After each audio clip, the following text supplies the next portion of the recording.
Hello everyone, welcome to our YouTube channel. हमारा आज का सेशन सीए फाउंडेशन स्टूडेंट्स के लिए है। हमने अपनी लास्ट क्लास में मेजर ऑफ डिस्पर्जन का सेट बी डिस्कस किया था। एंड अगर आप हमारे चैनल पर नए हो तो हम बता दें कि हमने measures of central tendency as well as measure of dispersion पे सारे कॉन्सेप्ट क्लास अपलोड किए हुए हैं। As well as institute material से सेट ए सेट बी दोनों ही चैप्टर का हमने कवर किया हुआ है। आज का सेशन हमारा एडिशनल क्वेश्चन से रिलेटेड है, जो कि एग्जाम पॉइंट ऑफ व्यू से बहुत इंपॉर्टेंट है। Measures of central tendency and dispersion मिला के जो एडिशनल क्वेश्चंस इंस्टीट्यूट ने प्रोवाइड किए हैं, टोटल 289 क्वेश्चंस उन्होंने प्रोवाइड किए हैं, जिससे आप देखो कि बहुत सारे क्वेश्चंस एग्जाम में कवर करते हैं। तो चलो फिर हम लोग अपना आज का सेशन स्टार्ट करते हैं। इंस्टीट्यूट की मटेरियल होपफुली सारे स्टूडेंट्स के पास अवेलेबल होगी। अब देखो, एडिशनल क्वेश्चन सॉल्व करने के पहले मैं एक बात बता दें कि अगर आपका कॉन्सेप्ट क्लास आपने क्लियर किया है तो आपको किसी भी क्वेश्चन में कोई प्रॉब्लम नहीं होगी। बट अगर अभी तक आपने कॉन्सेप्ट क्लास कवर नहीं किया है तो मेरा ये सजेशन होगा कि पहले आप कॉन्सेप्ट क्लासेस कवर कर लो एंड आफ्टर दैट आप एडिशनल क्वेश्चन करना, सो दैट आपको कहीं पर भी कोई प्रॉब्लम ना हो। हमने सबके लिए एक प्लेलिस्ट बनाई हुई है, जहाँ हमने मेजर्स ऑफ सेंट्रल टेंडेंसी के लिए अलग, मेजर ऑफ डिस्पर्जन के लिए अलग प्लेलिस्ट बनाई है एंड उसके लिंक आपको डिस्क्रिप्शन बॉक्स में प्रोवाइड की गई है। एंड जितने भी नोट्स हैं वो आपको हमारे टेलीग्राम चैनल पे मिल जाएंगे। अगेन टेलीग्राम चैनल की लिंक आपको डिस्क्रिप्शन बॉक्स में प्रोवाइड की गई है। चलो फिर हम लोग स्टार्ट करते हैं अपना आज का सेशन, जहाँ हमारे पास पहला क्वेश्चन है, the number of measures of central tendency is. ये हमने कॉन्सेप्ट क्लास में बताया था कि हमारे पास ओवरऑल 3 तरह की मेजर्स ऑफ सेंट्रल टेंडेंसी है, mean, median and mode. Clear? बहुत बार स्टूडेंट्स को कन्फ्यूजन होता है, उनको लगता है कि 5 मेजर्स ऑफ सेंट्रल टेंडेंसी है, क्योंकि आप arithmetic mean, geometric mean and harmonic mean को अलग अलग पार्ट मानते हो, बल्कि ये एक ही पार्ट है विद इन मीन। क्लियर? तो हमारा करेक्ट आंसर होगा बी 3, और इसमें से कौन कौन सी चीज़ें हैं, mean, median and mode. Next, the word mean और average only refer to. Mean की बात करें तो मीन में तो तीनों चीज़ें आती हैं, अरिथमेटिक मीन भी आती है, ज्योमेट्रिक मीन भी आता है और हार्मोनिक मीन भी आता है। बट जब बात हम करते हैं एवरेज की, तो एवरेज डिनोट करता है किसको, अरिथमेटिक मीन को। तो करेक्ट आंसर होगा A, arithmetic mean. Next, dash is the most stable of all the measures of central tendency. अब स्टेबिलिटी की बात करें तो स्टेबिलिटी कहाँ आएगी, जहाँ बात करते हैं एवरेज की। जैसे लेट्स से मेरे पास वैल्यूज़ है 1 2 3, अगर हम इसका एवरेज कैलकुलेट करेंगे तो ओवरऑल हमारे पास एवरेज कितना आएगा, 2। तो ये क्या है, एक stable form of measures of central tendency. मतलब अगर हम अरिथमेटिक मीन की बात करें तो ये शो करता है एवरेज को, और एवरेज क्या होगा, स्टेबल होगा।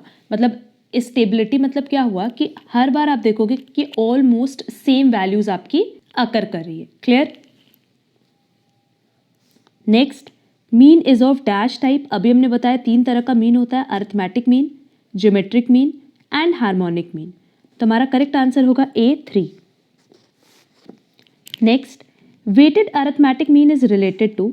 अब देखो, अगर वेटेड अरिथमेटिक मीन की बात करें तो हम बात कर रहे हैं एक्स की, दैट इज वेरिएबल की, एंड उसके साथ साथ जो वेट अलॉट होता है। तो जनरली वेट किसको डिनोट करता है, फ्रीक्वेंसी को, या किसके इक्विवेलेंट होता है, फ्रीक्वेंसी के। ये हमने अपने कॉन्सेप्ट क्लास में बताया कि चाहे आप वेट ले लो चाहे आप फ्रीक्वेंसी ले लो। क्लियर? तो वेटेड अरिथमेटिक मीन किससे रिलेटेड होगा, फ्रीक्वेंसी से। Next, frequencies are also called weights. True, अभी हमने क्वेश्चन नंबर 5 में ये क्लियर भी किया है। Next, the algebraic sum of deviations of observations from their arithmetic mean is. अब देखो, क्वेश्चन में प्रॉपर्टीज का एप्लीकेशन होगा ऑफ अरिथमेटिक मीन, और ये भी हमने अपनी कॉन्सेप्ट क्लास में क्लियर किया था कि अगर हम डेविएशंस निकाल रहे हैं, डेविएशंस मतलब डिफरेंस की बात कर रहा है, और हर एक ऑब्जर्वेशन का डिफरेंस किससे, अरिथमेटिक मीन से। क्लियर? एंड इसका हम सम कर दें, मतलब हर एक ऑब्जर्वेशन का मीन से डिफरेंस निकाल के अगर हम उसका टोटल करें तो हमेशा वैल्यू कितनी आएगी, 0। और ये सबसे पहली प्रॉपर्टी हमने डिस्कस की थी अरिथमेटिक मीन से रिलेटेड। तो करेक्ट आंसर होगा D, 0। Next, geometric mean of a set of observation, set of N observation is the dash root of their product. तो सिंपली ज्योमेट्रिक मीन में हमने बताया है कि अगर लेट्स से मेरे पास वैल्यू है ए एंड बी, तो हम क्या करते हैं, इसका रूट कैसे कैलकुलेट करते हैं, अंडर रूट ए बी। और ये अंडर रूट क्या है, 2। क्यों? क्योंकि मेरे पास 2 टर्म्स है तो रूट भी कितना होगा, 2। तो जितनी वैल्यूज होंगी उतना ही रूट होगा। क्लियर? तो हमेशा एन ऑब्जर्वेशन का कितना रूट आएगा, nth रूट। तो करेक्ट आंसर हो जाएगा सी, nth। Next, the algebraic sum of deviation 816 from arithmetic mean 5 is. अब देखो ये बिना कैलकुलेट के सीधे सीधे हम लोग प्रॉपर्टी का एप्लीकेशन करें तो हमारा करेक्ट आंसर आएगा 0, बट स्टिल अगर चाहो तो आप लोग इसको चेक कर सकते हो। अब देखो हमारे पास 3 वैल्यू है ना, 816, लेट्स से मेरे पास एक्स कितना दिया है 816 और मीन कितना दिया है 5, तो डेविएशन कैलकुलेट कर लो। 8 - 5 इज 3, 1 - 5 इज -4 एंड 6 - 5 इज 1, तो इसका टोटल हमेशा कितना आएगा 0 ही आएगा, तो करेक्ट आंसर होगा बी। एग्जाम में क्योंकि हमारे पास एमसीक्यूज पूछता है तो हमें पूरा पूरा सॉल्व करके चेक करने की जरूरत नहीं है, सिंपली अगर आपको प्रॉपर्टीज याद है तो आप डायरेक्टली आंसर टिक कर लेना B. Next, geometric mean of 842 is, ये हो जाएगा 3√8 मल्टीप्लाई बाय 4 मल्टीप्लाई बाय 2। अब देखो सबका बेस हम क्या करेंगे 2 में ले आएंगे सो दैट हम ये अंडर रूट ओपन कर पाए। ये हो जाएगा 2 to the power 3, 4 का 2 to the power स्क्वायर और 2, तो यहाँ देखो ये पावर कितना हो गया 3 + 2 + 1, टोटल 6 हो गया पावर, तो 3√2 to the power 6। अब अगर हम ये अंडर रूट ओपन कर दे तो ये हो जाएगा 2 to the power 6 पावर 1/3, ठीक, 3 2 ज़ा 6। अब बैलेंस कितना बचा 2 to the power 2, जिसको हम सॉल्व करेंगे तो आंसर कितना आएगा 4, तो करेक्ट आंसर होगा ए 4। क्लियर, ये सारे के सारे पैटर्न पे हमने क्वेश्चन सॉल्व करवाया हुआ है अपने कॉन्सेप्ट क्लास पे, एंड अगर अभी तक आपने कॉन्सेप्ट क्लास नहीं किया तो सबकी लिंक आपको डिस्क्रिप्शन बॉक्स में प्रोवाइड की गई है। Next, dash is the reciprocal of the arithmetic mean of reciprocal of observation. Basically arithmetic mean क्या होता है a + b/2, मतलब अगर मेरे पास 2 ऑब्जर्वेशन है तो हम इसी तरीके से उसका एवरेज निकालते हैं। बेसिकली यहाँ जो हार्मोनिक मीन का फॉर्मूला होगा, जैसे हमने 2 टर्म्स लिया था ना a और b, इसके बेसिस पे जिसका अरिथमेटिक मीन निकाला तो a + b/2 हो जाएगा, और जब हार्मोनिक मीन निकालोगे तो 2 / 1/a + 1/b। तो एग्जैक्ट रेसिप्रोकल नहीं होता, बट अरिथमेटिक मीन में भी हम क्या करते हैं एवरेज ही निकालते हैं वैल्यूज का। क्लियर, तो ये किसका रिवर्स होगा या रेसिप्रोकल होगा अरिथमेटिक मीन का, तो करेक्ट आंसर हो जाएगा A. Next, arithmetic mean is never less than geometric mean. अब अरिथमेटिक मीन ऑलवेज ग्रेटर होता है ज्योमेट्रिक मीन से, और ज्योमेट्रिक मीन ऑलवेज ग्रेटर होता है हार्मोनिक मीन से। ये इक्वल हो सकता है एक दूसरे के, बट अरिथमेटिक मीन कभी भी ज्योमेट्रिक मीन से छोटा नहीं हो सकता। और इस पे भी हमने एग्जाम्पल लेकर के प्रॉपर्ली सॉल्व करके बताया है कि आप किसी भी डेटा से कैलकुलेट कर लो arithmetic mean and geometric mean, आपकी वैल्यू हमेशा अरिथमेटिक मीन की ज़्यादा आएगी, दैट इज़ एवरेज ज़्यादा आएगा। तो करेक्ट आंसर क्या होगा ट्रू, क्योंकि क्वेश्चन में यही पूछा था कि क्या अरिथमेटिक मीन ज्योमेट्रिक मीन से कभी छोटा नहीं होता, हाँ कभी छोटा नहीं होता, तो करेक्ट आंसर होगा ए।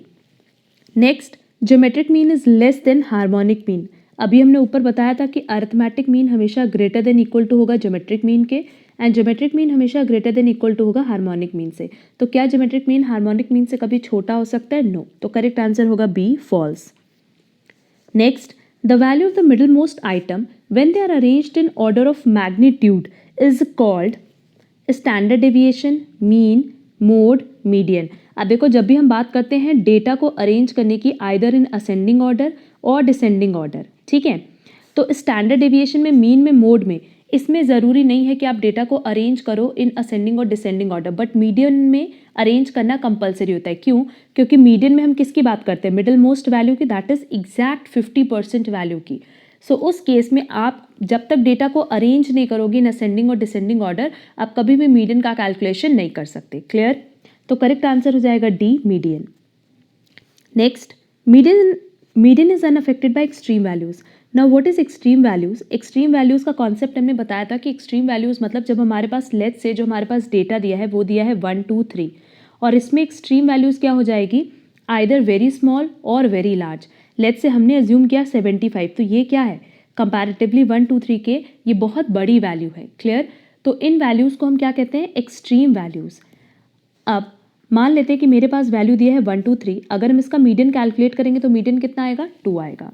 बट अगर मान लो इस डेटा की जगह हम वैल्यू रखते हैं 1 2 एंड 75, मतलब 3 की जगह हमने वैल्यू रख दिया एक्सट्रीम वैल्यूज़, तो क्या हमारी मीडियन की वैल्यू चेंज हो जाएगी? नहीं, मीडियन की वैल्यू तो अभी भी क्या होगी मिडिल मोस्ट, तो करेक्ट आंसर अभी भी क्या होगा 2। तो क्या हमारा मीडियन अफेक्ट हुआ एक्सट्रीम वैल्यूज से? नो, मीडियन क्या होगा, अनअफेक्टेड होगा एक्सट्रीम वैल्यू से, मतलब अगर बहुत बड़ी वैल्यूज़ भी है, बहुत छोटी वैल्यूज़ भी है, स्टिल मीडियन अफेक्ट नहीं होगा। तो करेक्ट आंसर क्या होगा, ए, ट्रू। नेक्स्ट, अब मीडियन कैलकुलेट करना है। नो डाउट हमने फॉर्मूला बताया कि सबसे पहला स्टेप मीडियन कैलकुलेट करने का होता है कि आप इस डेटा को आइदर असेंडिंग ऑर्डर में और डिसेंडिंग ऑर्डर में अरेंज कर लो, एंड आफ्टर दैट आप कैलकुलेट करो कि आपके पास एन क्या दिया है, ऑड दिया है या इवन दिया है। अगर ऑड है तो सीधा सीधा फॉर्मूला था n+1/2 टर्म, एंड अगर इवन है तो n/2 term plus n/2 + 1 term whole divided by 2। Clear? ये क्वेश्चन आप लोग खुद से सॉल्व कर लेना और इसका करेक्ट आंसर आना चाहिए D6। Next, the value which occurs with the maximum frequency is called mode. इस पे डिस्कशन की जरूरत नहीं है क्योंकि हमने मोड की डेफिनेशन ही बताई है, हाईएस्ट फ्रीक्वेंसी, और मोड डिनोट करता है मैक्सिमम फ्रीक्वेंसी को। Next, in the formula mode, अब देखो मोड का जो हमने फॉर्मूला बताया था वो सिंपली क्या था, lower limit plus frequency of mode minus model frequency के पहले की जो फ्रीक्वेंसी दी होगी divided by 2fm minus f0 minus f1 multiply by I, that is class interval. अब हमसे क्वेश्चन में कह रहा है D1 is the difference of frequencies in the model class and the dash class. तो मॉडल क्लास तो है ही है, D1 देखो किसको डिनोट करा है, ये D1 हो गया ना, D1 किसको डिनोट करा है, f1 माइनस f0 को। तो fm क्या है, fm मतलब बेसिकली हो गया हमारा frequencies of the model class, and f0 क्या होगा, प्रीसीडिंग क्लास, मतलब एक क्लास पहले को ही हम क्या कहते हैं, f0। तो करेक्ट आंसर क्या हो जाएगा, A, preceding. Next, in the formula mode D2 is the difference of frequencies in the model class and the dash class। no doubt अगर हम D2 की बात कर रहे हैं, अब देखो अगेन फॉर्मूला तो हमने वही लिखा था, lower limit plus fm minus f0 divided by 2fm minus f1 minus f0 multiply by i. अब इसको हम कैसे एक्सपैंड कर सकते हैं, fm minus f0 plus fm minus f1 लिख सकते हैं, क्योंकि जब आप ब्रैकेट ओपन करोगे ना तो अल्टीमेटली यही वैल्यू आएगी। अब देखो हमसे क्वेश्चन में कह रहा है D2 किसको डिनोट करा है, ये तो D1 है, हमने पहले वाले क्वेश्चन में बताया ये D2 को डिनोट कर रहा है। तो D2 में हम मॉडल क्लास की फ्रीक्वेंसी को किसके साथ माइनस कर रहे हैं, सक्सीडिंग, एक क्लास आगे की फ्रीक्वेंसी से। तो करेक्ट आंसर होगा B, succeeding. Next, in formula of median for grouped frequency distribution n is no doubt total frequency, क्योंकि n हम लोग क्या करते हैं कि जो फ्रीक्वेंसी का टोटल आता है ना उसी को हम लोग किसके बराबर मानते हैं, n के बराबर। तो करेक्ट आंसर होगा A, total frequency. Next, when all observations occur with equal frequency dash does not exist. अगर हर किसी की फ्रीक्वेंसी इक्वल होगी तो क्या हमारे पास मोड आएगा, नहीं। मोड बेसिकली किसको डिनोट करता है, जिसकी फ्रीक्वेंसी हाईएस्ट होती है। तो करेक्ट आंसर होगा B, mode. Next, mode of the observation is, अब देखो ये जो हमारे पास डेटा दिया हुआ है इसमें 2 की फ्रीक्वेंसी है 2, तो 2 तो नहीं होगा। 4 की फ्रीक्वेंसी देखो 5 टाइम्स है, तो नो डाउट हमारा मोड क्या होगा, 4। बेसिकली मोड मतलब क्या है, हाईएस्ट फ्रीक्वेंसी जिसकी भी होगी, और 4 की फ्रीक्वेंसी कितनी है, 5। Next, for the observation given there are dash modes. देख लेते हैं, हमारे पास 3 2 बार दिया हुआ है और 5 2 बार दिया है, बाकी सारी वैल्यूज देखो 1 टाइम्स रिपीट की है। तो नो डाउट हमारे पास कितने मोड हो गए, 2। तो करेक्ट आंसर होगा ए, 2।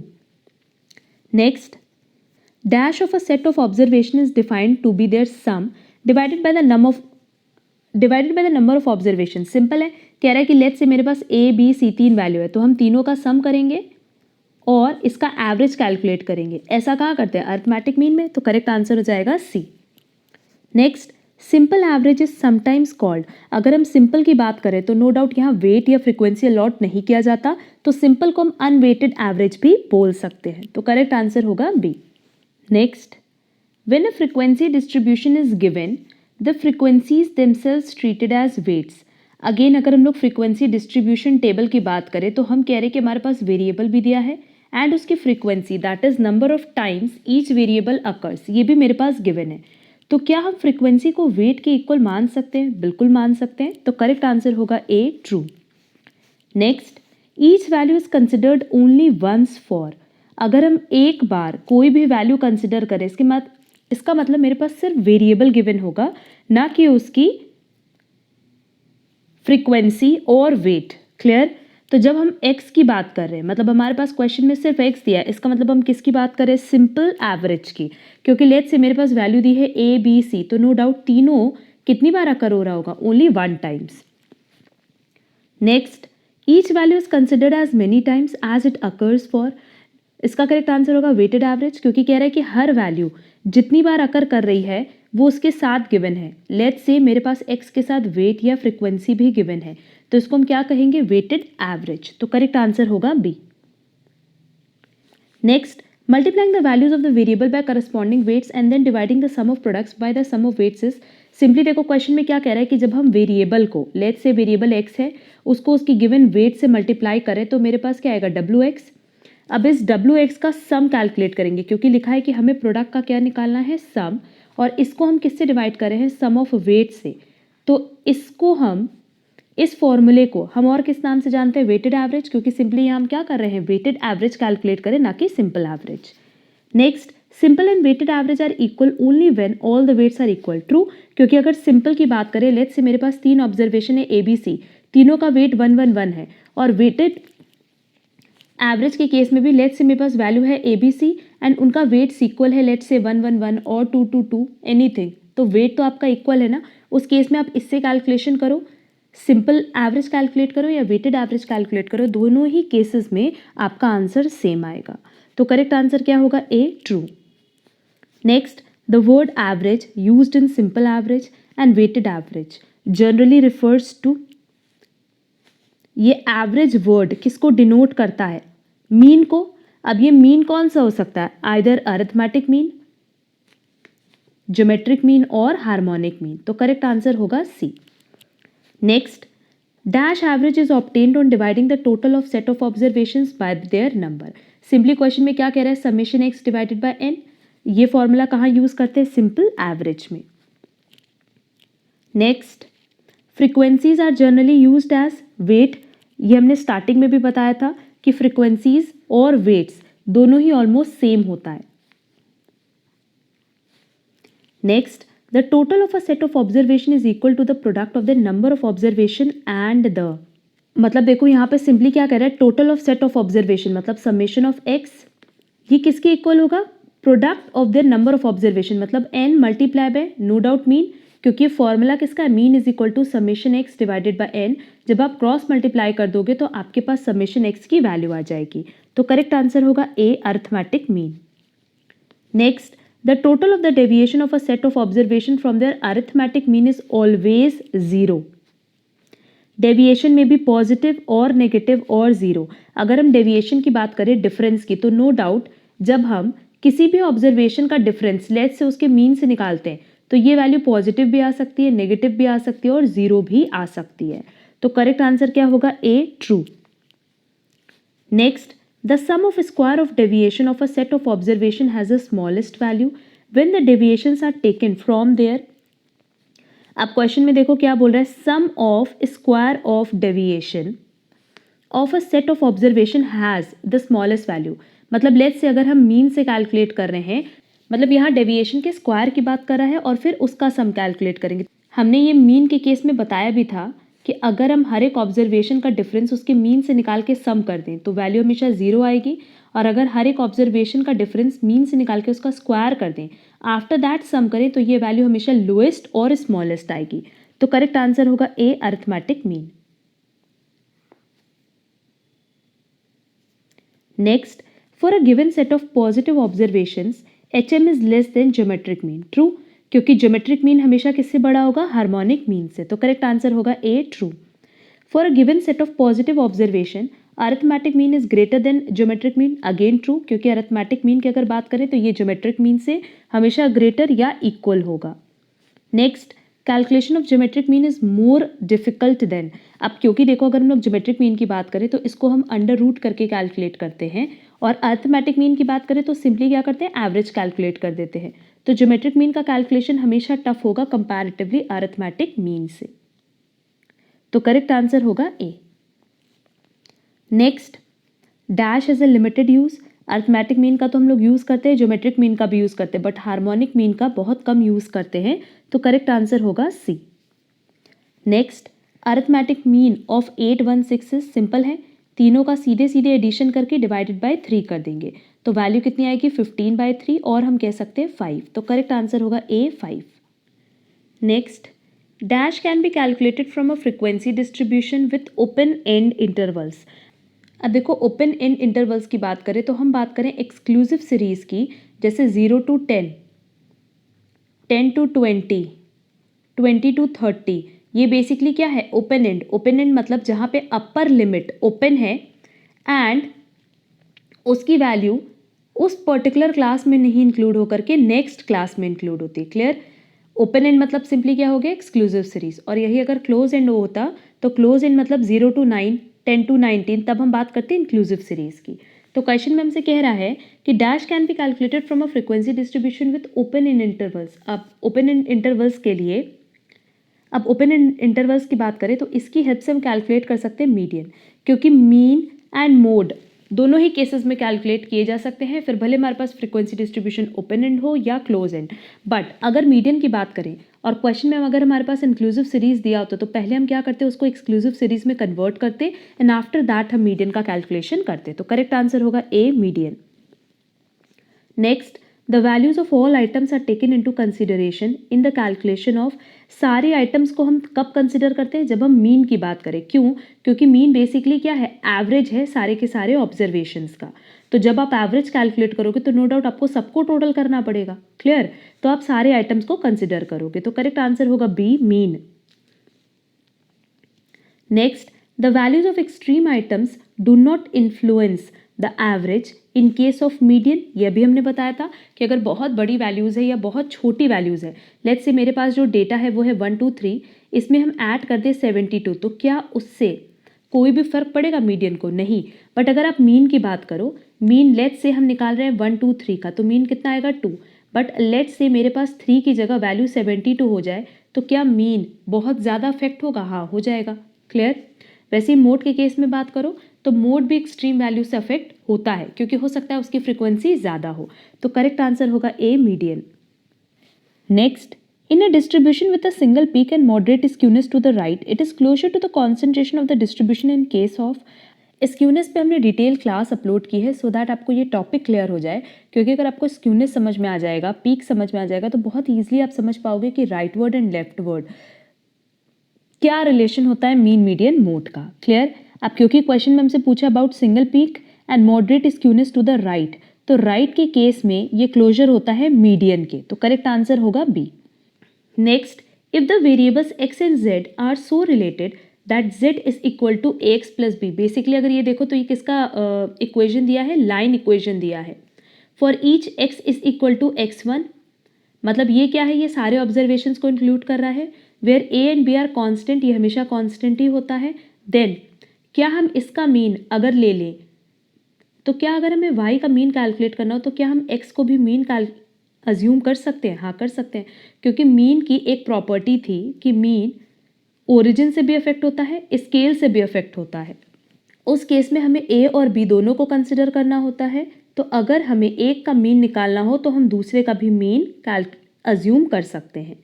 क्लियर? जैसे ये फॉर्मूला था ना, y is equal to a plus B X, ये बेसिकली लाइन इक्वेशन था। तो प्रॉपर्टी यही थी कि अगर x का मीन ले रहे हैं तो y का भी मीन ले सकते हैं। तो करेक्ट आंसर क्या होगा? ए ट्रू, कि इस इक्वेशन को हम इस तरीके से लिख सकते हैं। Next, geometric mean is defined only when all observations have the same sign and none is zero, all observations have different sign. अब देखो, अगर ज्योमेट्रिक मीन कैलकुलेट करना है ना, तो सारे ऑब्जर्वेशन का साइन चाहे तो पॉजिटिव हो चाहे तो नेगेटिव हो। पहली चीज़, क्योंकि आपको सारी वैल्यूज़ को कहाँ रखना है, अंडर रूट में रखना है, और अंडर रूट में हम हमेशा कौन सी वैल्यूज़ रखते हैं, पॉजिटिव। तो आप क्या करोगे कि नेगेटिव को कॉमन ले लोगे और फिर उसके बेसिस पे कैलकुलेशन कर लोगे ज्योमेट्रिक मीन का। और दूसरी और सबसे इंपॉर्टेंट चीज़ कि एक भी वैल्यू जीरो नहीं होनी चाहिए। क्यों? क्योंकि अगर अंडर रूट में आप कोई वैल्यू जीरो रखते हो तो फिर आप अंडर रूट का कैलकुलेशन नहीं कर पाओगे। क्लियर? तो करेक्ट आंसर होगा ए, कि सारे ऑब्जर्वेशंस का सेम साइन हो और कोई भी उसमें से जीरो ना हो।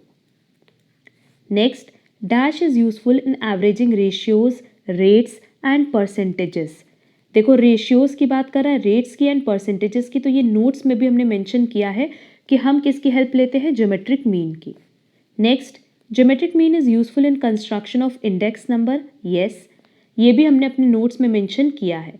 और अगर अभी तक आपने नोट्स डाउनलोड नहीं किए हैं तो वो आप हमारे टेलीग्राम चैनल से डाउनलोड कर सकते हो, जिसकी लिंक डिस्क्रिप्शन बॉक्स में आपको गिवन है।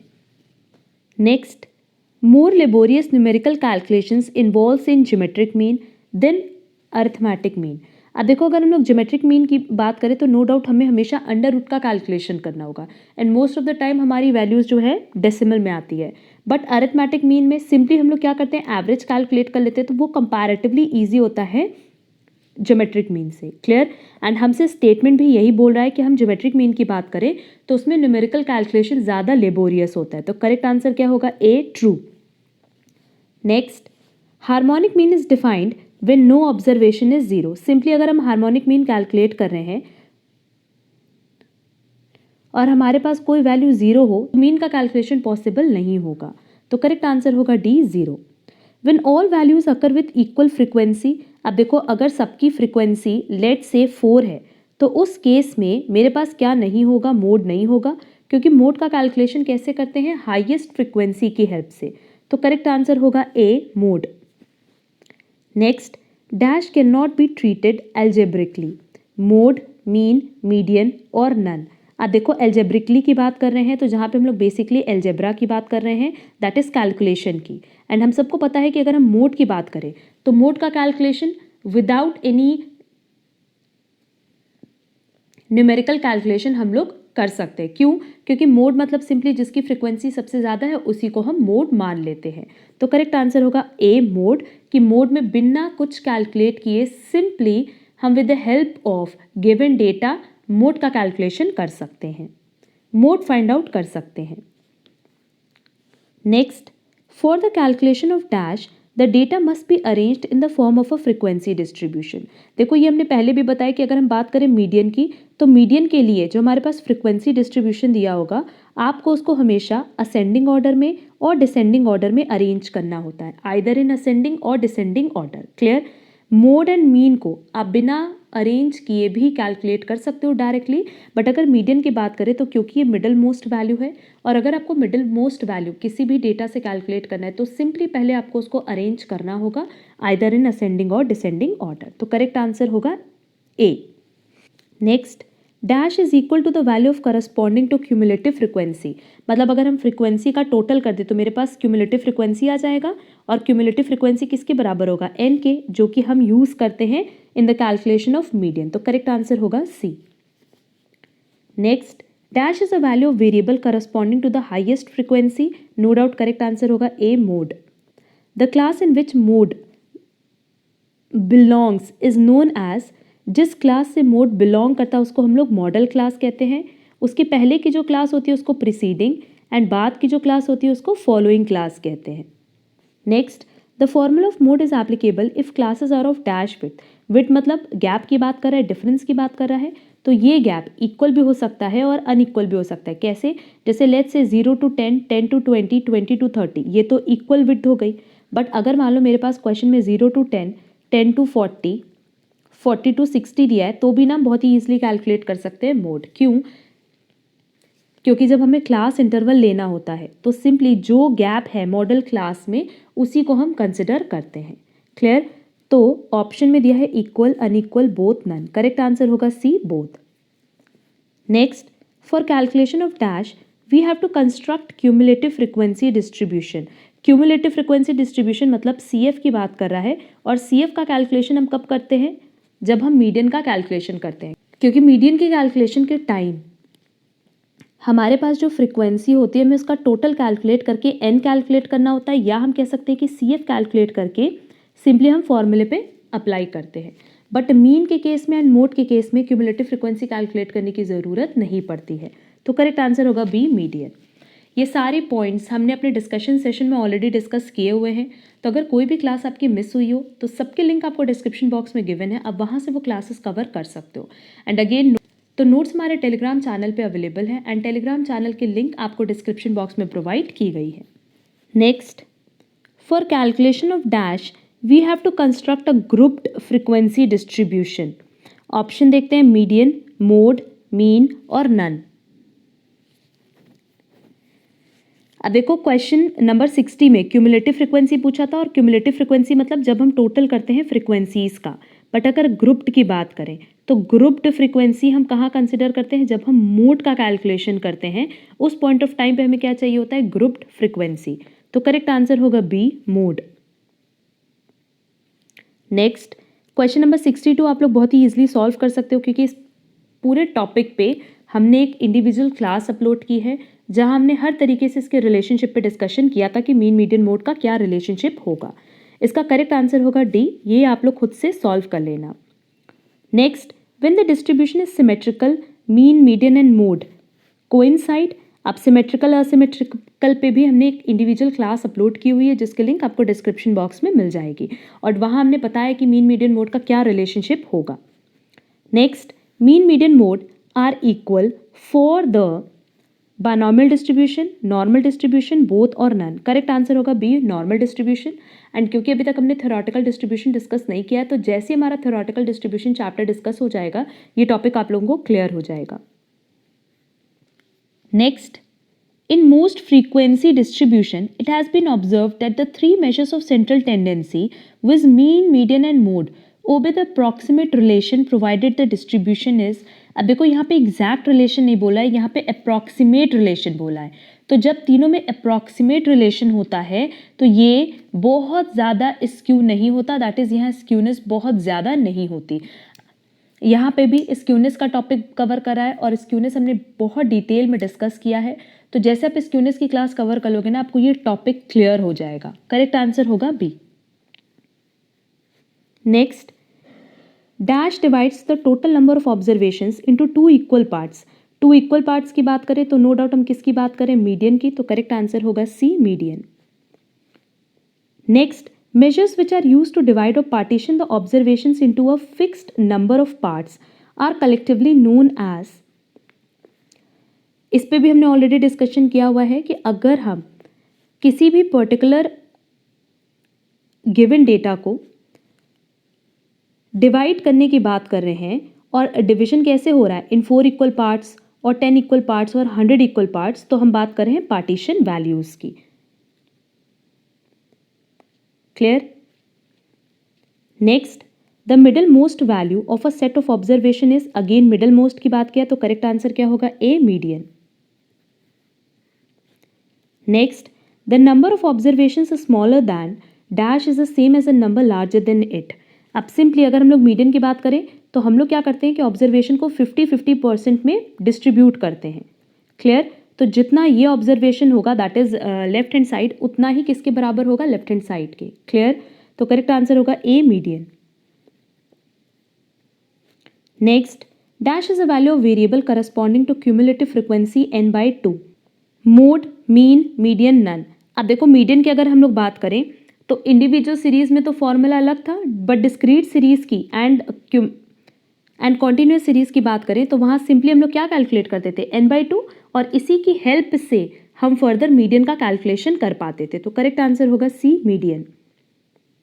Next, dash divide the total number of observations into 4 equal parts. 4 equal parts quartile होगा। डिसाइल्स की बात करें तो ये 10 इक्वल पार्ट्स में डिस्ट्रीब्यूट करता है, एंड परसेंटाइल 100 इक्वल पार्ट्स में। बट अगर मीडियन की बात करें तो ये 2 इक्वल पार्ट्स में हमारे ऑब्जर्वेशंस को डिस्ट्रीब्यूट करता है। Next, dash quartile is known as upper quartile. Q1 हो जाएगा लोअर क्वार्टाइल क्योंकि ये 25% कंसिडर करता है, एंड Q3 75% कंसिडर करता है, इसलिए ये अपर क्वार्टाइल हो जाएगा। क्लियर। तो dash quartile is known as upper quartile. Third, Q3 किसको डिनोट करेगा, अपर क्वार्टाइल को। Next, lower quartile is first quartile.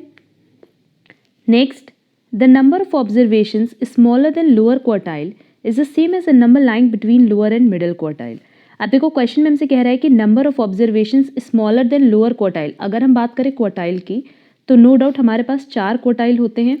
Basically किसी भी डेटा को 4 इक्वल पार्ट्स में कौन डिस्ट्रीब्यूट करता है, क्वार्टाइल। बट अगर हम Q1 की बात करें तो ये डिनोट करता है फर्स्ट 25% ऑब्जर्वेशन को, Q2 की बात करें तो ये फर्स्ट 50% ऑब्जर्वेशन को, एंड Q3 75% ऑब्जर्वेशन को। तो मिडिल मोस्ट वैल्यू तो Q2 हो गई, ये Q1 हो गया, ये Q3 हो गया। तो नो डाउट ये पार्ट डिनोट करा है 25% को। नेक्स्ट, ये ओवरऑल पार्ट ये ओवरऑल पार्ट डिनोट करा है 50% को, एंड स्टार्टिंग से लेकर के Q3 तक का जो पार्ट है वो है 75%। क्लियर। अब देखो क्वेश्चन में कह रहा है the number of observation smaller than lower quartile कि जितना number of observation lower quartile से कम है that is 25% is the same as a number lying between the lower and middle quartile. Lower quartile कौन सा हो गया Q1 एंड मिडिल क्वार्टाइल कौन सा हो गया Q2। इनके बीच में भी अगर देखा जाए तो कितना लाई कर रहा है 25%। क्यों? क्योंकि स्टार्टिंग से Q2 तक 50% ऑब्जर्वेशन है एंड अगर स्टार्टिंग से Q1 तक 25% ऑब्जर्वेशन है, तो नो डाउट इसका जो डिफरेंस है 25% वही लाई कर रहा होगा बिटवीन Q1 एंड Q2। तो क्या ये स्टेटमेंट करेक्ट है? यस। आंसर होगा ए, ट्रू।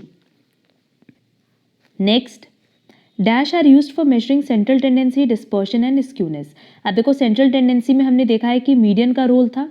डिस्पर्शन में भी आपने देखा है कि जब हम कैलकुलेशन करते हैं मेजर्स ऑफ डिस्पर्शन का तो कई बार हमें मीडियन की हेल्प लेनी पड़ती है, एंड स्क्यूनेस में भी मीडियन का रोल है, क्योंकि स्क्यूनेस में बेसिकली हम लोग जो देखते हैं वो होता है मीन, मीडियन, मोड, इन्हीं तीनों का रोल उसमें होता है। क्लियर। तो ये तीनों ही केसेस में मीडियन यूज होगा, तो करेक्ट आंसर होगा A, median. Next, the second quartile is known as, हमने ऊपर भी बताया था कि अगर हम Q2 की बात करें तो ये किसके इक्वल आएगा? मीडियन के। लोअर क्वार्टाइल होता है Q1 एंड अपर क्वार्टाइल होता है Q3। The lower and upper quartile are use to define standard deviation, quartile deviation, both और नन। करेक्ट आंसर होगा क्वार्टाइल डेविएशन, क्योंकि क्वार्टाइल डेविएशन का फॉर्मूला ही क्या है? Q3 minus Q1 divided by 2। Next, 3 quartiles are used in Bowley's फॉर्मूले में Q1 भी यूज होता है, Q2 भी यूज होता है और Q3 भी यूज होता है। Clear.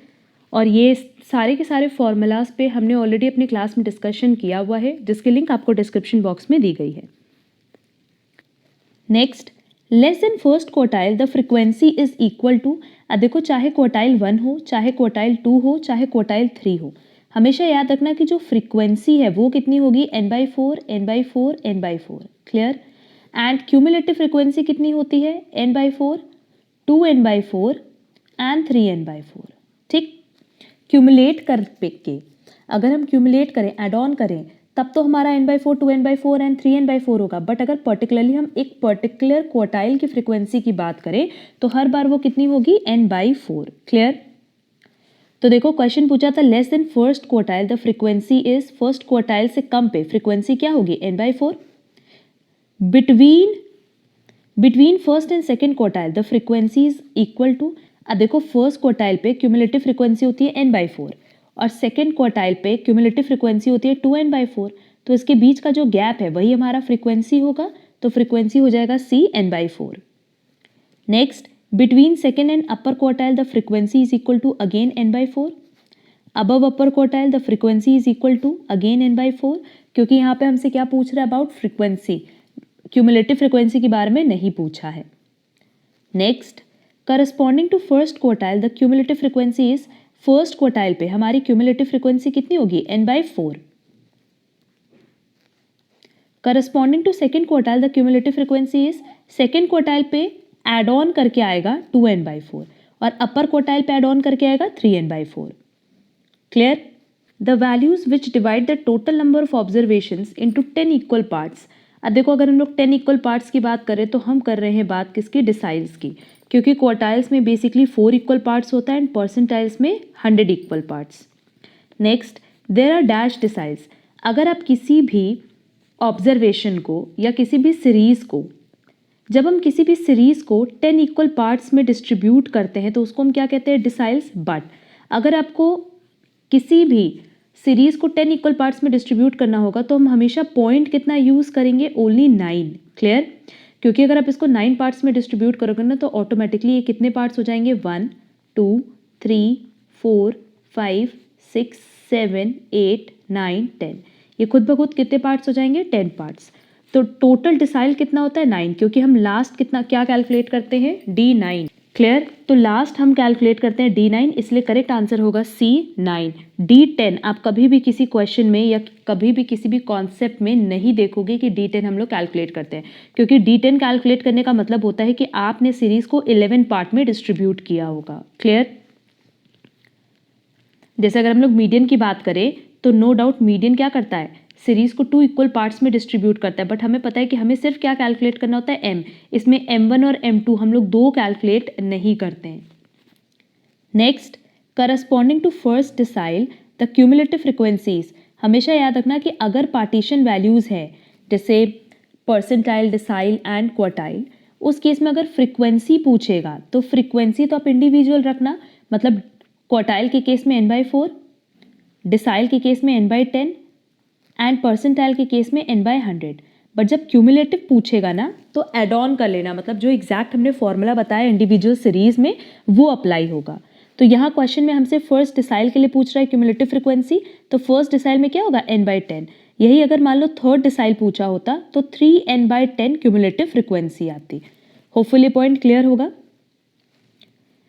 Next, fifth decile is equal to D5, basically किसके बराबर होगा, मीडियन के। तो करेक्ट आंसर होगा B, median.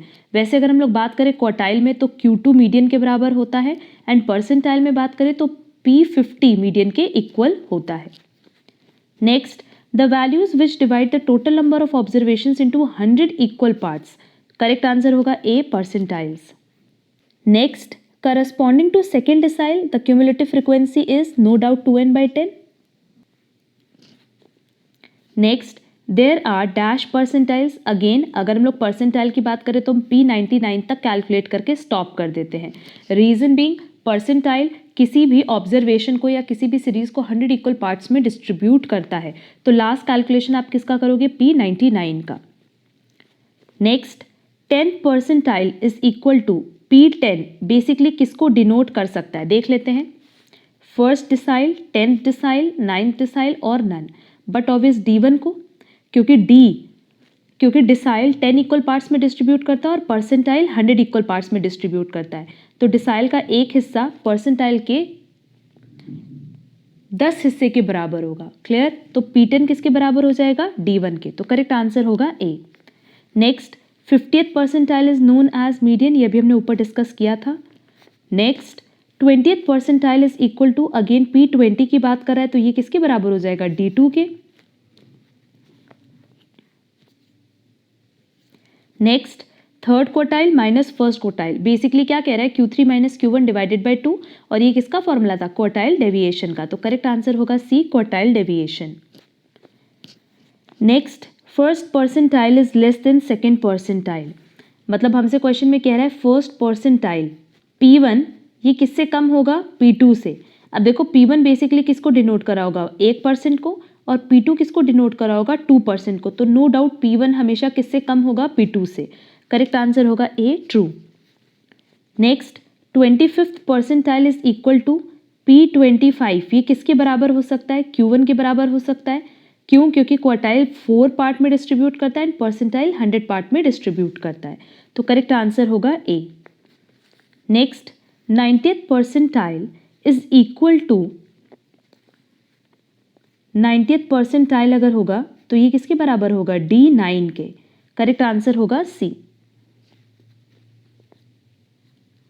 Next, first decile is greater than second decile. अब देखो D1 क्या ये ग्रेटर होता है D2 से, देख लेते हैं। डिसाइल बेसिकली किसी भी सीरीज को 10 इक्वल पार्ट्स में डिस्ट्रीब्यूट करता है। क्लियर, तो अब D1 किसको डिनोट करा होगा, पहले 10% को, और D2 किसको डिनोट करा होगा, पहले 20% को। तो क्या D1 D2 से बड़ा हो सकता है, नहीं। करेक्ट आंसर होगा B, false. Next, quartile deviation is a measure of dispersion. Measure of dispersion में हमने 4 चीज़ बताई है, पहला range, then quartile deviation, then standard deviation, then mean deviation. तो क्वार्टाइल डेविएशन क्या मेजर ऑफ डिस्पर्जन का पार्ट है, हाँ है। Next, to define quartile deviation we use, अगर हमें क्वार्टाइल डेविएशन कैलकुलेट करना होता है तो जनरली हम क्या यूज़ करते हैं, Q3 and Q1। Clear, that is upper quartile and lower quartile. तो करेक्ट आंसर होगा B, lower and upper quartiles. Next, calculation of quartiles, deciles, percentiles may be obtained graphically from। अब देखो हमारे पास frequency polygon दिया option में, histogram दिया है, ओगिव दिया और नन दिया है। फ्रीक्वेंसी पॉलीगन बनता है हमेशा with the help of histogram, और हिस्टोग्राम इस तरीके से बनता है विद द हेल्प ऑफ बार। इसकी हेल्प से, बार की हेल्प से क्या हम क्वार्टाइल, डिसाइल, परसेंटाइल कैलकुलेट कर सकते हैं? नहीं, क्योंकि quartile, percentile and decile basically partition values हैं एंड पार्टीशन वैल्यूज आप किसी लाइन डायग्राम से फाइंड आउट कर सकते हो बट बार डायग्राम से नहीं। नेक्स्ट इज ओगिव, और ओगिव क्या है? चाहे आप लेस देन सीरीज की बात करो चाहे मोर देन सीरीज की, इसमें हमेशा ये लाइन डायग्राम बनता है और with the help of line diagram आप बहुत ही ईजिली पार्टीशन वैल्यूज कैलकुलेट कर सकते हो। मतलब किसी भी सीरीज को आप 4 इक्वल पार्ट्स में, 10 इक्वल पार्ट्स में और 100 पार्ट्स में डिस्ट्रीब्यूट कर सकते हो। Clear?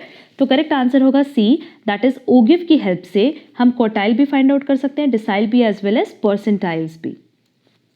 Next, seventh decile is the abscisca of that point on the ogive whose coordinate is, seventh decile का बेसिकली फॉर्मूला हमने बताया था, पहले डिसाइल का फॉर्मूला देख लेते हैं। kn डिवाइडेड बाय 10 होता है, तो अगर d7 पूछा है तो नो डाउट k की जगह वैल्यू हम क्या रखेंगे? 7n divided by 10। तो करेक्ट आंसर क्या होगा? A.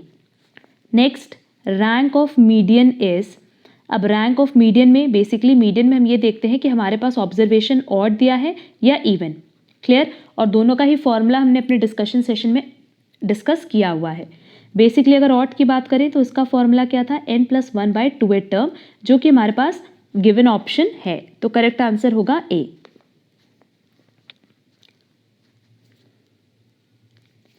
Next, rank of first quartile is, अब देखो अगर फर्स्ट क्वार्टाइल की बात करें दैट इज Q1 की बात करें तो फॉर्मूला क्या था? k, जिसकी जगह हम 1 रखेंगे, ब्रैकेट में n+1/4। तो करेक्ट आंसर होगा बी। अब थर्ड क्वार्टाइल पूछा है, 1 की जगह क्या हो जाएगा? 3। तो करेक्ट आंसर होगा A. Next, rank of kth decile is, अब 1 की जगह हम क्या रख देंगे? सिंपली k रख देंगे। ठीक, और क्वेश्चन में हमसे क्या पूछा है? डिसाइल पूछा है ना, तो डिसाइल का जो फॉर्मूला है वो क्या था? k n+1 डिवाइडेड बाय 10, और यहाँ हमें केथ डिसाइल पूछना है तो सिंपली फॉर्मूला क्या हो जाएगा? k n+1/10, that is correct answer होगा D. Next, rank of kth percentile is, kth percentile का फॉर्मूला क्या हो जाएगा? सी। सिंपली ये सारे फॉर्मूलाज हमने डिस्कशन सेशन में डिस्कस किए हुए हैं। Next, dash is equal to value corresponding to cumulative frequency n+1/2 from simple frequency distribution. Median, first quartile, third quartile, fourth quartile. अब देखो अगर क्वार्टाइल की बात करें तो इसमें किससे डिवाइड करते हैं? 4 से, एंड हमारे पास जो ऑप्शन दिया, हमारे पास जो क्वेश्चन दिया है उसमें n+1/2 किया है, दैट इज हम किसकी बात कर रहे होंगे? मीडियन की। Next, dash is equal to the value corresponding to cumulative frequency n+1/4 from simple frequency distribution. Now n+1/4 पूछा है तो ये किसकी बात कर रहा है? Q1 की। क्लियर? अगर यहाँ पे मान लो क्यूमुलेटिव फ्रिक्वेंसी n+1/4 की जगह 2n+1/4 होता तो ये सेकेंड क्वार्टाइल की बात करता, एंड अगर 3n+1/4 होता तो थर्ड क्वार्टाइल की बात करता। सिंपली यहाँ पे फॉर्मूले का एप्लीकेशन है और कुछ भी नहीं। नेक्स्ट, क्वेश्चन नंबर 112 वही दिया है, देखो 3n+1/4 दिया है तो नो डाउट ये किसका फॉर्मूला है? थर्ड क्वार्टाइल का। Next, dash is equal to the value corresponding to cumulative frequency k n+1/10 from simple frequency distribution. तो k n+1/10 बेसिकली डिसाइल की बात कर रहा है, करेक्ट आंसर होगा बी, केथ डिसाइल। बेसिकली यहाँ पे कह रहा है कि जब हमारे पास बहुत सारे ऑब्जर्वेशंस हैं, हम सबको ऐड करते जा रहे हैं। क्यूमुलेटिव मतलब क्या? ऐड ऑन करना। तो जब आप ऐड करते जा रहे हो और आपके पास वैल्यू आ रही है k n+1/10, तो सिंपली हम लोग किसकी बात कर रहे हैं? डी, के की। Next, dash is equal to the value corresponding to cumulative frequency kn+1/100 from simple frequency distribution। ये किसकी बात करें? pk की। तो करेक्ट आंसर होगा B. Next, for grouped frequency distribution dash is equal to the value corresponding to cumulative frequency n/2। अब देखो cumulative frequency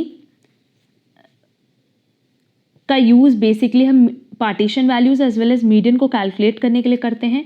and अगर हमारी क्यूमुलेटिव फ्रिक्वेंसीज की बात करें, एंड n/2 बेसिकली हम कब यूज़ करते हैं? जब हम मीडियन का कैलकुलेशन करते हैं, तब हम डिस्क्रीट सीरीज में as well as continuous series में जनरली n/2 का ही यूज़ करते हैं मीडियन को कैलकुलेट करने के लिए। तो करेक्ट आंसर होगा ए, मीडियन।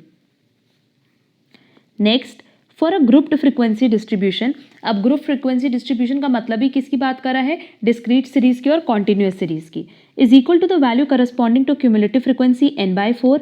n/4 की बात करेगा तो हम किसकी बात करें, Q1 की, एंड 3n/4 की बात करें तो Q3 की। तो करेक्ट आंसर होगा C. Next, for grouped frequency distribution dash is equal to the value corresponding to cumulative frequency kn/10। मतलब अगर हम डिस्क्रीट की बात करें या कॉन्टिन्यूस सीरीज की बात करें तो उस केस में अगर हम फ्रीक्वेंसीज को ऐड करते करते वैल्यू आ जा रही है मेरी kn/10, तो ये किसको डिनोट करेगा, dk को। क्लियर, तो करेक्ट आंसर होगा सी।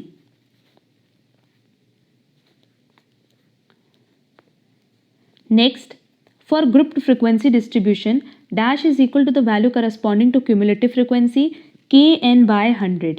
करेक्ट आंसर होगा बी, ऑलरेडी हमने ऊपर एक्सप्लेनेशन दिया है।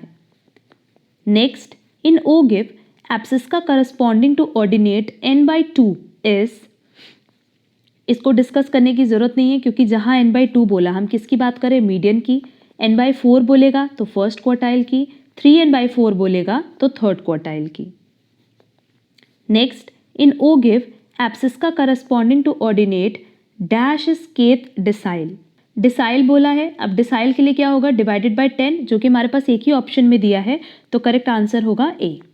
इन ओ गिव एब्सिस का corresponding to ordinate dash is kth percentile. Percentile में किससे डिवाइड करना है, दैट इज डिनोमिनेटर में क्या होना चाहिए, 100, तो करेक्ट आंसर होगा B. Next, for given observation rank of median is, अब देखो क्वेश्चन में हमें मीडियन कैलकुलेट करने नहीं बोला है, मतलब हमें वैल्यू फाइंड आउट करने नहीं बोला है, सिर्फ उसकी रैंक कैलकुलेट करने बोला है। तो मीडियन कैलकुलेट करने के लिए सबसे पहला स्टेप होता है कि आपको ऑब्जर्वेशन को आइदर असेंडिंग ऑर्डर में और डिसेंडिंग ऑर्डर में अरेंज करना होता है। क्लियर, तो यहाँ हम सॉल्व कर रहे हैं 125 को। हम सबसे पहले असेंडिंग ऑर्डर में इसको अरेंज करते हैं, 111, देन 240, देन इसी तरीके से आप पूरा अरेंज कर लो। तो देखो यहाँ पे हमने पूरी सीरीज अरेंज कर ली असेंडिंग ऑर्डर में। ना नंबर ऑफ ऑब्जर्वेशन कितना है, 1 2 3 4 5 6 7 8 9 10, मतलब हमारे पास n क्या दिया है, इवन दिया है। तो सिंपली इवन के लिए फॉर्मूला क्या था, n/2th term plus n/2 plus 1th term divided by 2, यही था। और n कितना गिवन है, 10 गिवन है। तो हमसे वैल्यू नहीं बोला है, हमसे सिर्फ और सिर्फ क्या कैलकुलेट करने बोला है, रैंक।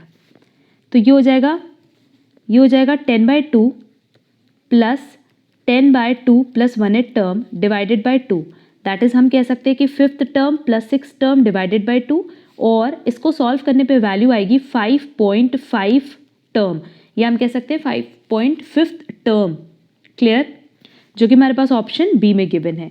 अब पूरा अगर कैलकुलेट करने बोला होता तब हम क्या करते, 5th टर्म की वैल्यू पुट करते प्लस 0.05 करके वैल्यू पुट करते। क्लियर, ये हमें इतना लंबा प्रोसेस नहीं सॉल्व करना है, रीजन बीइंग हमसे क्वेश्चन में क्या पूछा है, सिर्फ रैंक पूछा है। तो एग्जाम में ध्यान देना, जनरली हम लोग गलती क्या करते हैं कि हम लोग रैंक नहीं पढ़ते हैं और हम लोग मीडियन फाइंड आउट करने की कोशिश करते हैं, और फिर लास्ट में स्टूडेंट्स कहते हैं कि मैम ऑप्शन गलत दिया था। नहीं, ऑप्शन करेक्ट गिवन है, सिर्फ और सिर्फ आपको क्वेश्चन में पढ़ना है कि डिमांड किस चीज़ की है। Clear, now next, for given observation rank of first quartile is, hopefully ये क्वेश्चन आप लोग कैलकुलेट कर लोगे। सेम 125, सेम क्वेश्चन नंबर 125 के पैटर्न पे है, ये होमवर्क रखो, और इसका करेक्ट आंसर होगा C2। Next, same question number 127 भी सेम पैटर्न पे है, इसको भी आप लोग खुद से सॉल्व करना है, इसका आंसर आएगा D6। नेक्स्ट, क्वेश्चन नंबर 128, अब देखो मेरे पास प्राइस गिवन है पर kg एंड क्वांटिटी भी गिवन है। टोटल फ्रिक्वेंसी कितनी आएगी, सिंपल है, अगर हम लोग प्राइस को x ले ले एंड जितना परचेज किया है उसको फ्रीक्वेंसी ले ले, ठीक। तो प्राइस की तो ज़रूरत है नहीं, फ्रीक्वेंसी कितनी हो गई, 100 40 60, क्योंकि ये आपने इतना इतना केजीज परचेज किया है, तो इसकी टोटल वैल्यू हमसे पूछा है। तो सिंपली आप क्या करोगे, सबको ऐड कर दो, वैल्यू आ जाएगी 200। क्वेश्चन में हमसे क्या पूछा था, total frequency. Next, the length of a rod is measured by a tape 10 times, you have to estimate the length of the rod by averaging these 10 डिटर्मिनेशंस।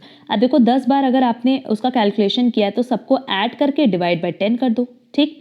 तो ऐसे केस में ना जनरली हम किस तरह की एवरेजिंग यूज करते हैं, arithmetic mean.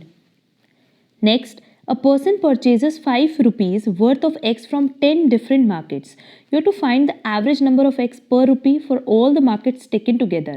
What is a suitable form of average in this case? अब क्वेश्चन में कह रहा है कि हमने एक परचेज किया है 5 रुपीज़ का और वो भी 10 अलग अलग मार्केट से। तो अब देखो, अगर अलग अलग मार्केट से आपने खरीदा है तो आप क्या करोगे, सिंपल एवरेज ना करके harmonic mean that is HM का यूज़ करोगे। रीज़न बीइंग, हमें सारे मार्केट्स को कवर करके साथ में एवरेज कैलकुलेट करना है। क्लियर? तो इस केस में ना अरिथमेटिक मीन ना यूज़ करके हम किस तरह का मीन यूज़ करेंगे, harmonic mean. Next, you are given the population of India for the courses of 1981 and 1991. You are to find the population of India at the middle of the period by averaging these population figures, assuming a constant rate of increase of population. What is a suitable form of average in this case? अब यहाँ देखो, basically time series की बात करो और time series के लिए सबसे ज़्यादा प्रेफरेबल जो सोर्स है वो है ज्योमेट्रिक मीन, तो करेक्ट आंसर होगा बी।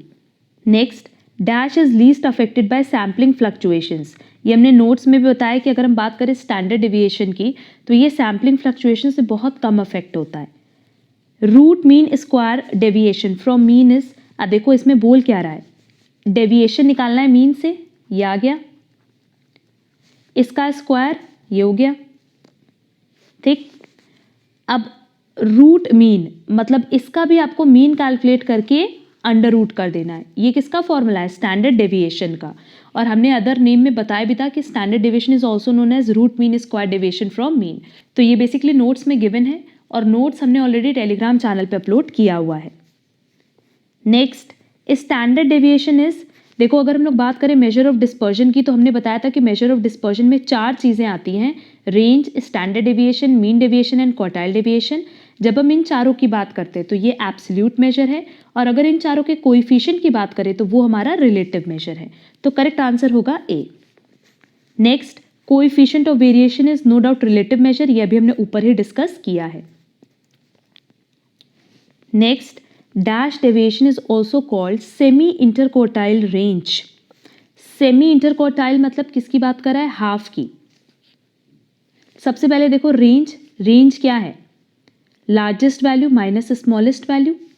अब यहाँ कह रहा है सेमी इंटरक्वार्टाइल, तो सेमी मतलब लार्जेस्ट में लिए हो जाएगा Q3 एंड स्मॉलेस्ट हो जाएगा Q1, ठीक। इसका हाफ सेमी, ये हम लोग कहाँ कैलकुलेट करते हैं, क्वार्टाइल डेविएशन में, तो करेक्ट आंसर होगा C, quartile deviation. Next, dash deviation is defined as half the difference between the lower and upper quartiles. Again इसका आंसर क्या होगा, क्वार्टाइल डेविएशन, क्योंकि क्वार्टाइल डेविएशन का फॉर्मूला हमने डिस्कस किया था Q3 minus Q1 divided by 2। Next, quartile deviation for the data is, अब बहुत ही ईजिली हम लोग कैलकुलेट कर सकते हैं क्योंकि हमने क्वार्टाइल डेविएशन पे बहुत सारे क्वेश्चन सॉल्व करवाए हैं। सिंपली आप करोगे क्या ना, with the help of these observation, पहले आप Q1 कैलकुलेट कर लेना, देन Q3 कैलकुलेट कर लेना, दोनों को माइनस करके डिवाइडेड बाय 2 कर देना, तो आपके पास आंसर आ जाएगा। इसका करेक्ट आंसर आएगा D, 1.5। Next, coefficient of quartile deviation is, अब देखो कोएफिशिएंट ऑफ क्वार्टाइल डेविएशन का एक फॉर्मूला तो हमने बताया था Q3 minus Q1 divided bye Q3 plus Q1 multiply by 100, जो कि हमारे पास ऑप्शन में नहीं गिवन है। क्लियर? एक और फॉर्मूला है जो कि है quartile deviation divided by median multiply by 100, और ये फॉर्मूला किस तरीके से डिनोट किया गया है एंड ये फॉर्मूला किस तरीके से कैलकुलेट किया गया है, इस पे भी हमने अपने डिस्कशन सेशन में डिस्कस किया हुआ है। क्लियर? तो 2 फॉर्मूला आप लोग हमेशा याद रखना कोएफिशिएंट ऑफ क्वार्टाइल डेविएशन का, क्योंकि जनरली क्या होता है ना कि हमारे पास क्वेश्चन में क्वार्टाइल डेविएशन गिवन होता है, मीडियन गिवन होता है, एंड इन दोनों की हेल्प से हमसे फाइंड आउट करने बोलता है कोएफिशिएंट ऑफ क्वार्टाइल डेविएशन। तो अगर ये फॉर्मूला आपको याद नहीं होगा तो आप कभी भी कोएफिशिएंट का कैलकुलेशन नहीं कर पाओगे। क्लियर? तो 2 फॉर्मूला है और ये दोनों फॉर्मूला आपको लर्न होना चाहिए। करेक्ट आंसर होगा A. Next, mean for the data is, ये तो आप लोग इजिली कैलकुलेट कर सकते हो, करेक्ट आंसर होगा बी। सिंपली क्या करना है, summation X divided by N. Next, coefficient of variation is equal to standard deviation multiply by 100 divided by mean. अब देखो कोएफिशिएंट ऑफ वेरिएशन का फॉर्मूला होपफुली याद होगा, standard deviation divided by mean multiply by 100, यही formula हमने बताया है और यही फॉर्मूला गिवन है, तो करेक्ट आंसर होगा true. Next, if mean given है, स्टैंडर्ड डेविएशन गिवन है, क्या हम coefficient of variation find out कर सकते हैं? बहुत ईजिली फाइंड आउट कर सकते हैं।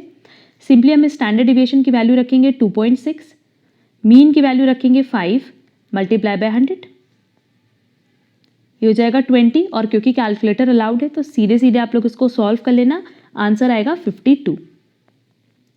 नेक्स्ट मीडियन गिवन है, क्वार्टाइल डेविएशन गिवन है, then the coefficient of quartile deviation is. अब देखो कोएफिशिएंट ऑफ क्वार्टाइल डेविएशन का हमने अभी बताया कि जो सेकंड फॉर्मूला है ना वो इंपॉर्टेंट है। फॉर्मूला क्या था? Quartile deviation divided by median multiply by 100। क्या मेरे पास सारी वैल्यूज गिवन है? हाँ गिवन है। क्वार्टाइल डेविएशन दिया है 1.5 एंड मीडियन दिया हुआ है 5। सिंपली कैलकुलेट कर लेंगे और इसका करेक्ट आंसर आएगा 30। नेक्स्ट अरिथमेटिक मीन हमें कैलकुलेट करना है गिवन ऑब्जर्वेशन का। डायरेक्ट फॉर्मूला अप्लाई करेंगे, summation X divided by N, और इसको कैलकुलेट करके आंसर आएगा 4। Next most useful among all measures of dispersion is, no doubt standard deviation, क्योंकि फर्स्ट डिस्कशन सेशन में ही हमने बताया था कि अगर मेजर ऑफ डिस्पर्जन की बात करें तो इसमें हम लोग कैलकुलेट तो सब करते हैं, range, quartile deviation, mean deviation, standard deviation, but practical life में भी आप देखोगे कि स्टैंडर्ड डेविएशन ज़्यादा से ज़्यादा यूज होता है। तो करेक्ट आंसर क्या होगा? A. Next for the observation given range is, range मतलब सिंपली क्या है? Largest minus smallest. लार्जेस्ट मेरे को 10 दिख रहा है, स्मॉलेस्ट 1 दिख रहा है, दोनों को माइनस कर देंगे तो आंसर क्या आएगा? 9। Next a measure of central tendency tries to estimate the, central tendency हमेशा कोशिश करता है कि हम सेंट्रल वैल्यू फाइंड आउट कर सकें। रीजन बीइंग मीन की बात करें तो वो भी ऑन एन एवरेज बात करता है, मीडियन की बात करें तो वो मिडिल मोस्ट वैल्यू की बात करता है, और मोड की बात करें तो वो हाईएस्ट फ्रीक्वेंसी को शो करता है। क्लियर? बट कोशिश तीनों की क्या होती है कि वो सेंट्रल पार्ट को और सेंट्रल वैल्यू को डिनोट कर सके। Next measures of central tendency are known as averages. Next mean is influenced by extreme values, true, क्योंकि अगर मीन की बात करें तो हमने जैसे बताया कि लेट्स से मेरे पास जो ऑब्जर्वेशन है वो है 0, 1, 2। अब इससे जब हम मीन कैलकुलेट करेंगे तो मेरा मीन कितना आएगा? 1। बट लेट्स से 2 की जगह वैल्यू है 72, क्योंकि एक्सट्रीम वैल्यूज मतलब बहुत बड़ी वैल्यू या बहुत छोटी वैल्यू की बात कर रहे हैं। तो अब इस केस में जब हम मीन कैलकुलेट करेंगे तो मेरे पास मीन कितना आएगा? 24 पॉइंट समथिंग। अब देखो पहले मीन आया 1 और जैसे ही हमने एक्सट्रीम वैल्यूज ले ली हमारी सीधे सीधे मीन की वैल्यू बहुत ज़्यादा इंक्रीज हो गई। तो क्या ये इन्फ्लुएंस्ड होगा? हाँ इन्फ्लुएंस होगा। Next mean of given data is, ये आप खुद से कैलकुलेट कर लेना, इसका करेक्ट आंसर आएगा D, 8। Next the sum of differences between the actual values and the arithmetic mean is, difference पूछा है मतलब समेशन किसका पूछा है? एक्स माइनस मीन का, और ये वैल्यू हमेशा क्या आएगी? 0। ये सबसे पहली प्रॉपर्टी हमने डिस्कस की थी। Next when the algebraic sum of deviations from the arithmetic mean is not equal to 0 the figure of arithmetic mean dash correct. No doubt अगर हम सम निकाल रहे हैं किसका? हर एक ऑब्जर्वेशन का उसके मीन से, और ये वैल्यू 0 के बराबर नहीं आ रही है, इसका मतलब कहीं ना कहीं जो हमने मीन का कैलकुलेशन किया है वो क्या होगा? इनकरेक्ट। तो करेक्ट आंसर होगा B, is not correct. Next in the problem, अब देखो नंबर ऑफ शर्ट्स दिया हुआ है, ये बेसिकली इंक्लूसिव सीरीज है, देख रहे हो 32 के बाद 33 दिया है, एंड नंबर ऑफ पर्सन दिया है जो कि फ्रीक्वेंसी को डिनोट कर रहा है। द अज्यूम्ड मीन इज, अब अज्यूम्ड मीन है, हम लोग सिंपली कैलकुलेट कर सकते हैं अज्यूम्ड मीन।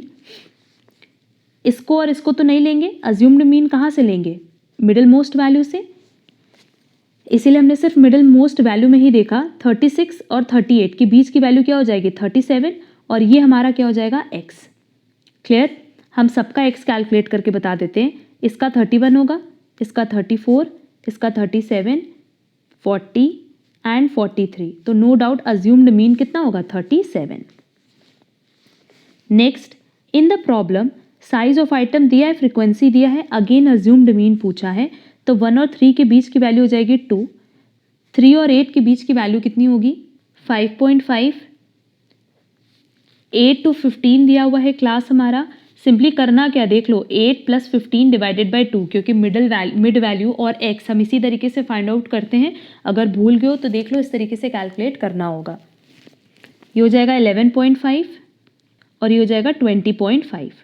तो अब मेरे पास ऑप्शन है अज्यूम्ड मीन हम 5.5 भी ले सकते हैं, 11.5 भी ले सकते हैं। हमारे पास ऑप्शन में दोनों गिवन है। क्लियर? अब एग्जाम पॉइंट ऑफ व्यू से देख लो, आप अगर बोलोगे कि मैम 5.5 भी ले सकते हैं तो हाँ ले सकते हो, ठीक है। हम ऐसे भी देख सकते हैं कि 1 से 26 तक वैल्यू है, तो 26 का हाफ अप्रॉक्स कितना होता है 13, तो उसी के नियर बाय जो वैल्यू होगी ना उसको हम अज्यूम्ड मीन लेंगे। Next, the average of a series of overlapping averages, each of which is based on a certain number of items within a series, is known as moving average, weighted average, simple average, none. Overlapping की बात करें तो no doubt हम किस average की बात करेंगे? moving average. Next, dash averages is used for smoothing a time series. अब देखो अगर हम लोग टाइम सीरीज की बात करें तो बेसिकली हम लोग ये कह रहे हैं कि ईयर वाइज हम अलॉटमेंट कर रहे हैं डेटा का। क्लियर? तो ये simple average and weighted average या हम कंसिडर नहीं करते। अगर टाइम सीरीज की बात करें तो टाइम सीरीज के लिए हम लोग मूविंग एवरेज की हेल्प लेते हैं, तो करेक्ट आंसर होगा A, moving average. Next, pooled mean is also called mean, geometric mean, group mean और नन। पूल्ड मतलब क्या हो गया? ग्रुप्ड, तो करेक्ट आंसर होगा C, grouped mean. Next, half of the numbers in an ordered set have values less than the dash and half will have values greater than the dash. Simply half की जब भी बात करेगा तो हम किसकी बात करेंगे? मीडियन की, क्योंकि देखो मीडियन में इक्वल प्रोपोर्शन में डिस्ट्रीब्यूशन होता है 50% 50%। तो फिर से क्वेश्चन पढ़ते, कह रहा half of the numbers in an ordered set have values less than median and बाकी हाफ की ग्रेटर देन मीडियन होगी, है ना। तो करेक्ट आंसर क्या होगा? B, median, median. Next, the median of this is, अब इसका मीडियन कैलकुलेट करने के लिए सबसे पहला स्टेप हमने बताया था कि इसको असेंडिंग और डिसेंडिंग ऑर्डर में अरेंज कर लेंगे। तो इसको असेंडिंग ऑर्डर में अरेंज कर लेना एंड सिंपली क्या करेंगे, देख लेते हैं नंबर ऑफ ऑब्जर्वेशन कितना है, 1 2 3 4 5 6 7, मतलब n इज इक्वल टू 7 है, दैट इज ऑड। तो ऑड का फॉर्मूला अप्लाई करेंगे n+1/2। सिंपली मेरे पास आंसर क्या आएगा? Fourth term. इसमें से जो भी फोर्थ टर्म आएगा असेंडिंग और डिसेंडिंग ऑर्डर में अरेंज करने के बाद वो हमारा मीडियन हो जाएगा। क्लियर? इसका आंसर आना चाहिए डी, 37। इसको आप लोग खुद से सॉल्व कर लेना। Now next, for an even number of a values the median is the, अब देखो इवन नंबर के लिए हमने फॉर्मूला बताया n/2th term plus n/2 plus 1th term divided by 2। तो सिंपली हम ये कह सकते हैं कि दो मिडिल वैल्यूज का एवरेज कर रहा है। क्लियर? तो करेक्ट आंसर हो जाएगा A. Next, in the case of a continuous frequency distribution the size of the dash item indicates class interval in which the median lies. अब हमसे क्या पूछा है? कॉन्टिन्यूअस सीरीज, और कॉन्टिन्यूअस सीरीज में जो हमने फॉर्मूला बताया था, हमने बताया भी था कि हम सीधे सीधे n/2th टर्म की हेल्प से ही कैलकुलेशन करते हैं। क्लियर? जो मीडियन क्लास फाइंड आउट करते हैं किसकी हेल्प से फाइंड आउट करते हैं? With the help of n/2th term. तो करेक्ट आंसर होगा C. Next, the deviations from the median are dash if negative signs are ignored as compare to other measures of central tendency. अगर हम deviations मतलब difference की बात करें, और ये डिफरेंस किससे ले रहे बेटा? मीडियन से। ठीक, इसका सम निकालेंगे ना तो ये वैल्यू हमेशा कितनी आएगी? मिनिमम आएगी। और ये हमने मीडियन के प्रॉपर्टीज में डिस्कस भी किया था। तो करेक्ट आंसर होगा A, minimum. Next, 9th decile lies in the class interval of the item. देखो D9 की बात कर रहा है, तो सिंपली फॉर्मूला क्या था? Kn that is 9n divided by 10। Clear? तो करेक्ट आंसर हो जाएगा बी। और सिंपली कई बार क्या होता है ना कि क्वेश्चन रीड करने के बाद समझ नहीं आता आप लोगों को कि क्या क्वेश्चन में पूछा है, तो सिर्फ फॉर्मूले का एप्लीकेशन देखना, बहुत ही ईजिली आप लोग आंसर एक्सट्रैक्ट कर पाओगे। Next, 99th percentile lies in the class interval of the item 99th, तो सिंपली 99n डिवाइडेड बाय क्या हो जाएगा? 100। क्यों? क्योंकि परसेंटाइल दिया है। तो करेक्ट आंसर होगा A. Next, dash is the value of the variable at which the concentration of observation is the densest. Densest होता है मोड के केस में। नेक्स्ट, हाइट दिया है सेंटीमीटर्स में, नंबर ऑफ स्टूडेंट्स दिया है। अब यहाँ पे देखो हमारे पास जो सीरीज दी है वो इंक्लूसिव सीरीज दी है। पता ही है कैसे? क्योंकि जहाँ पे एंड हो रहा है वहाँ से नेक्स्ट क्लास स्टार्ट नहीं हो रही है। क्लियर? अब हमसे क्वेश्चन में क्या पूछा बेटा, मॉडल ग्रुप पूछा है। बहुत ही ईजिली हम बता सकते हैं। मॉडल ग्रुप फाइंड आउट करने के लिए हम सिंपली ये देखते हैं कि कहाँ फ्रीक्वेंसी सबसे ज़्यादा है। फ्रीक्वेंसी 142 सबसे ज़्यादा है, तो इसका मतलब मॉडल क्लास क्या हो जाएगा, 66 to 68। तो करेक्ट आंसर हो जाएगा A. Next, a distribution is said to be symmetrical when the frequency rises and falls from the highest value in the dash proportion, no doubt equal। क्यों? क्योंकि हमने बताया भी कि अगर हम सिमेट्रिकल की बात करें तो मीन, मीडियन, मोड क्या होता है, इक्वल होता है। क्लियर? सिमेट्रिकल असिमेट्रिकल में हमने देखा है बहुत सारे स्टूडेंट्स को डाउट होता है, और उसके लिए हमने डिटेल सेशन अपलोड किया हुआ है जिसकी लिंक आपको डिस्क्रिप्शन बॉक्स में गिवन है। Next, dash always lies in between the arithmetic mean and mode. Mean और मोड के बीच में क्या लाई करता है, मीडियन। तो करेक्ट आंसर होगा C. Next, logarithm of geometric mean is the dash of logarithm of the different values. Weighted mean, सब formula based questions हैं। Next, dash is not affected by fluctuations of sampling. Geometric mean, ये हमने theory class में समझाया भी था। Next, the data this are in. अब ये देखो, ये जो डेटा ये किस में है, 1 के बाद 2 दिया है। अब देखो 2 divided by 1 is equal to 4 divided by 2 is equal to 8 divided by 4। सब में हमारा आर क्या आ रहा है, 2 आ रहा है ना। इसका मतलब ये किस में है, ज्योमेट्रिक प्रोग्रेशन में, दैट इज जीपी में। क्योंकि अरिथमेटिक मीन में हम क्या करते हैं, लेट्स से मेरे पास वैल्यू दी है ए बी सी, तो बी को माइनस करते हैं ए से, is equal to C minus B. ठीक, बट अगर हम ज्योमेट्रिक मीन की बात करें तो हम लोग सिंपली क्या करते हैं, B divided by A is equal to C divided by B, और यहाँ पे वही रूल अप्लाई हो रहा है। Next, dash and dash can not be calculated if any observation is zero. देखो simply harmonic mean and geometric mean आप calculate नहीं कर सकते अगर कोई भी ऑब्जर्वेशन जीरो है तो, बट अगर हम अरिथमेटिक मीन की बात करें तो बहुत ही इजीली कैलकुलेट कर सकते हैं। क्यों? क्योंकि उसमें हमें एडिशन करना होता है, तो जब आप प्लस 0 करोगे तो वो नलिफाई हो जाएगा। तो करेक्ट आंसर होगा C. Next, dash and dash are called ratio averages. Ratio averages की बात करें तो बेसिकली रेशियो के लिए हम लोग यूज करते हैं geometric mean, and ratio averages की बात करें तो arithmetic mean as well as geometric mean दोनों को ही हम रेशियो एवरेजेस का नाम दे सकते हैं।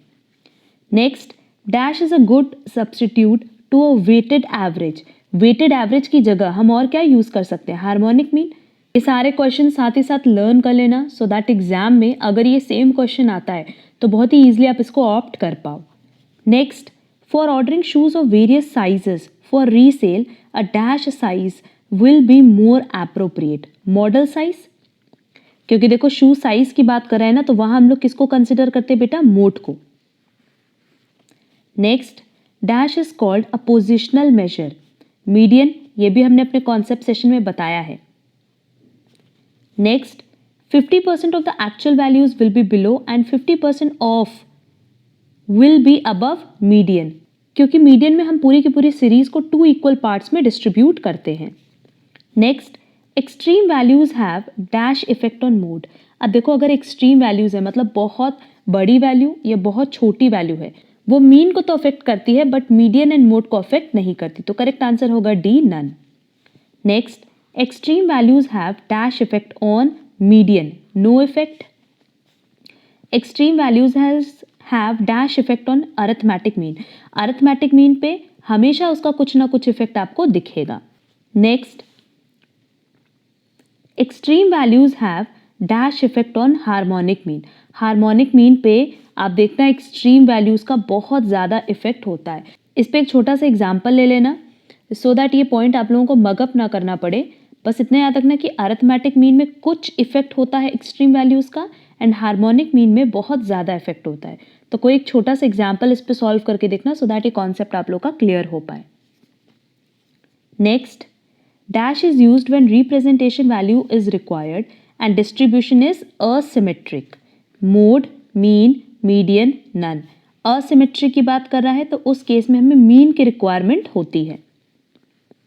Next, dash is used when most frequently occurring value is required in discrete series. Most frequently occurring की अगर बात कर रहा है तो करेक्ट आंसर क्या होगा, A, mode. Next, dash is used when rate of growth और डिक्लाइन रिक्वायर्ड, ये भी हमने अपने कॉन्सेप्ट सेशन में बताया कि अगर हम रेट ऑफ ग्रोथ या डिक्लाइन की बात करें तो उस केस में हमें ज्योमेट्रिक मीन की रिक्वायरमेंट, उस केस में हमें ज्योमेट्रिक मीन यूज करना होता है।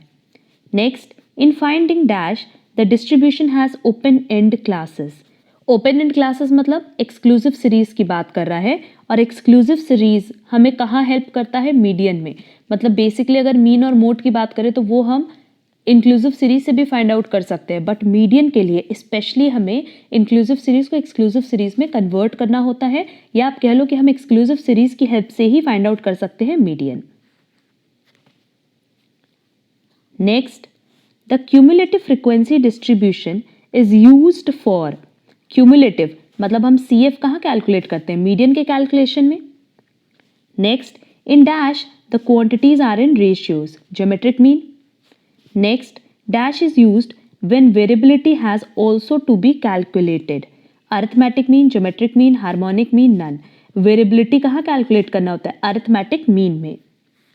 Next, dash is used when sum of absolute deviations from the average should be least. Least मतलब minimum, और minimum कहाँ होता है, median में। ये हमने properties के time discuss किया था। Next, dash is used when sampling variability should be least. Sampling variability should be least, कम से कम कब हम लोग यूज करते हैं सैम्पलिंग मेथड को, मीन के केस में। Next, dash is used when distribution pattern has to be studied at varying levels, मतलब अलग अलग लेवल पे आपको अगर डिस्ट्रीब्यूशन पैटर्न समझना है, पढ़ना है, तो उस केस में ना हम जर्नली प्रेफर करते हैं मीडियन।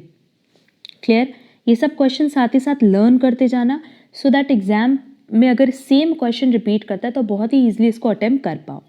नेक्स्ट, अब देखो ये सब क्वेश्चंस के कंसेप्ट्स कहीं डिस्कस नहीं किए गए हैं, बट क्योंकि मटेरियल में क्वेश्चंस दिया है तो ये बहुत important exam point of view से, तो ये साथ ही साथ आप लोग लर्न करते जाना।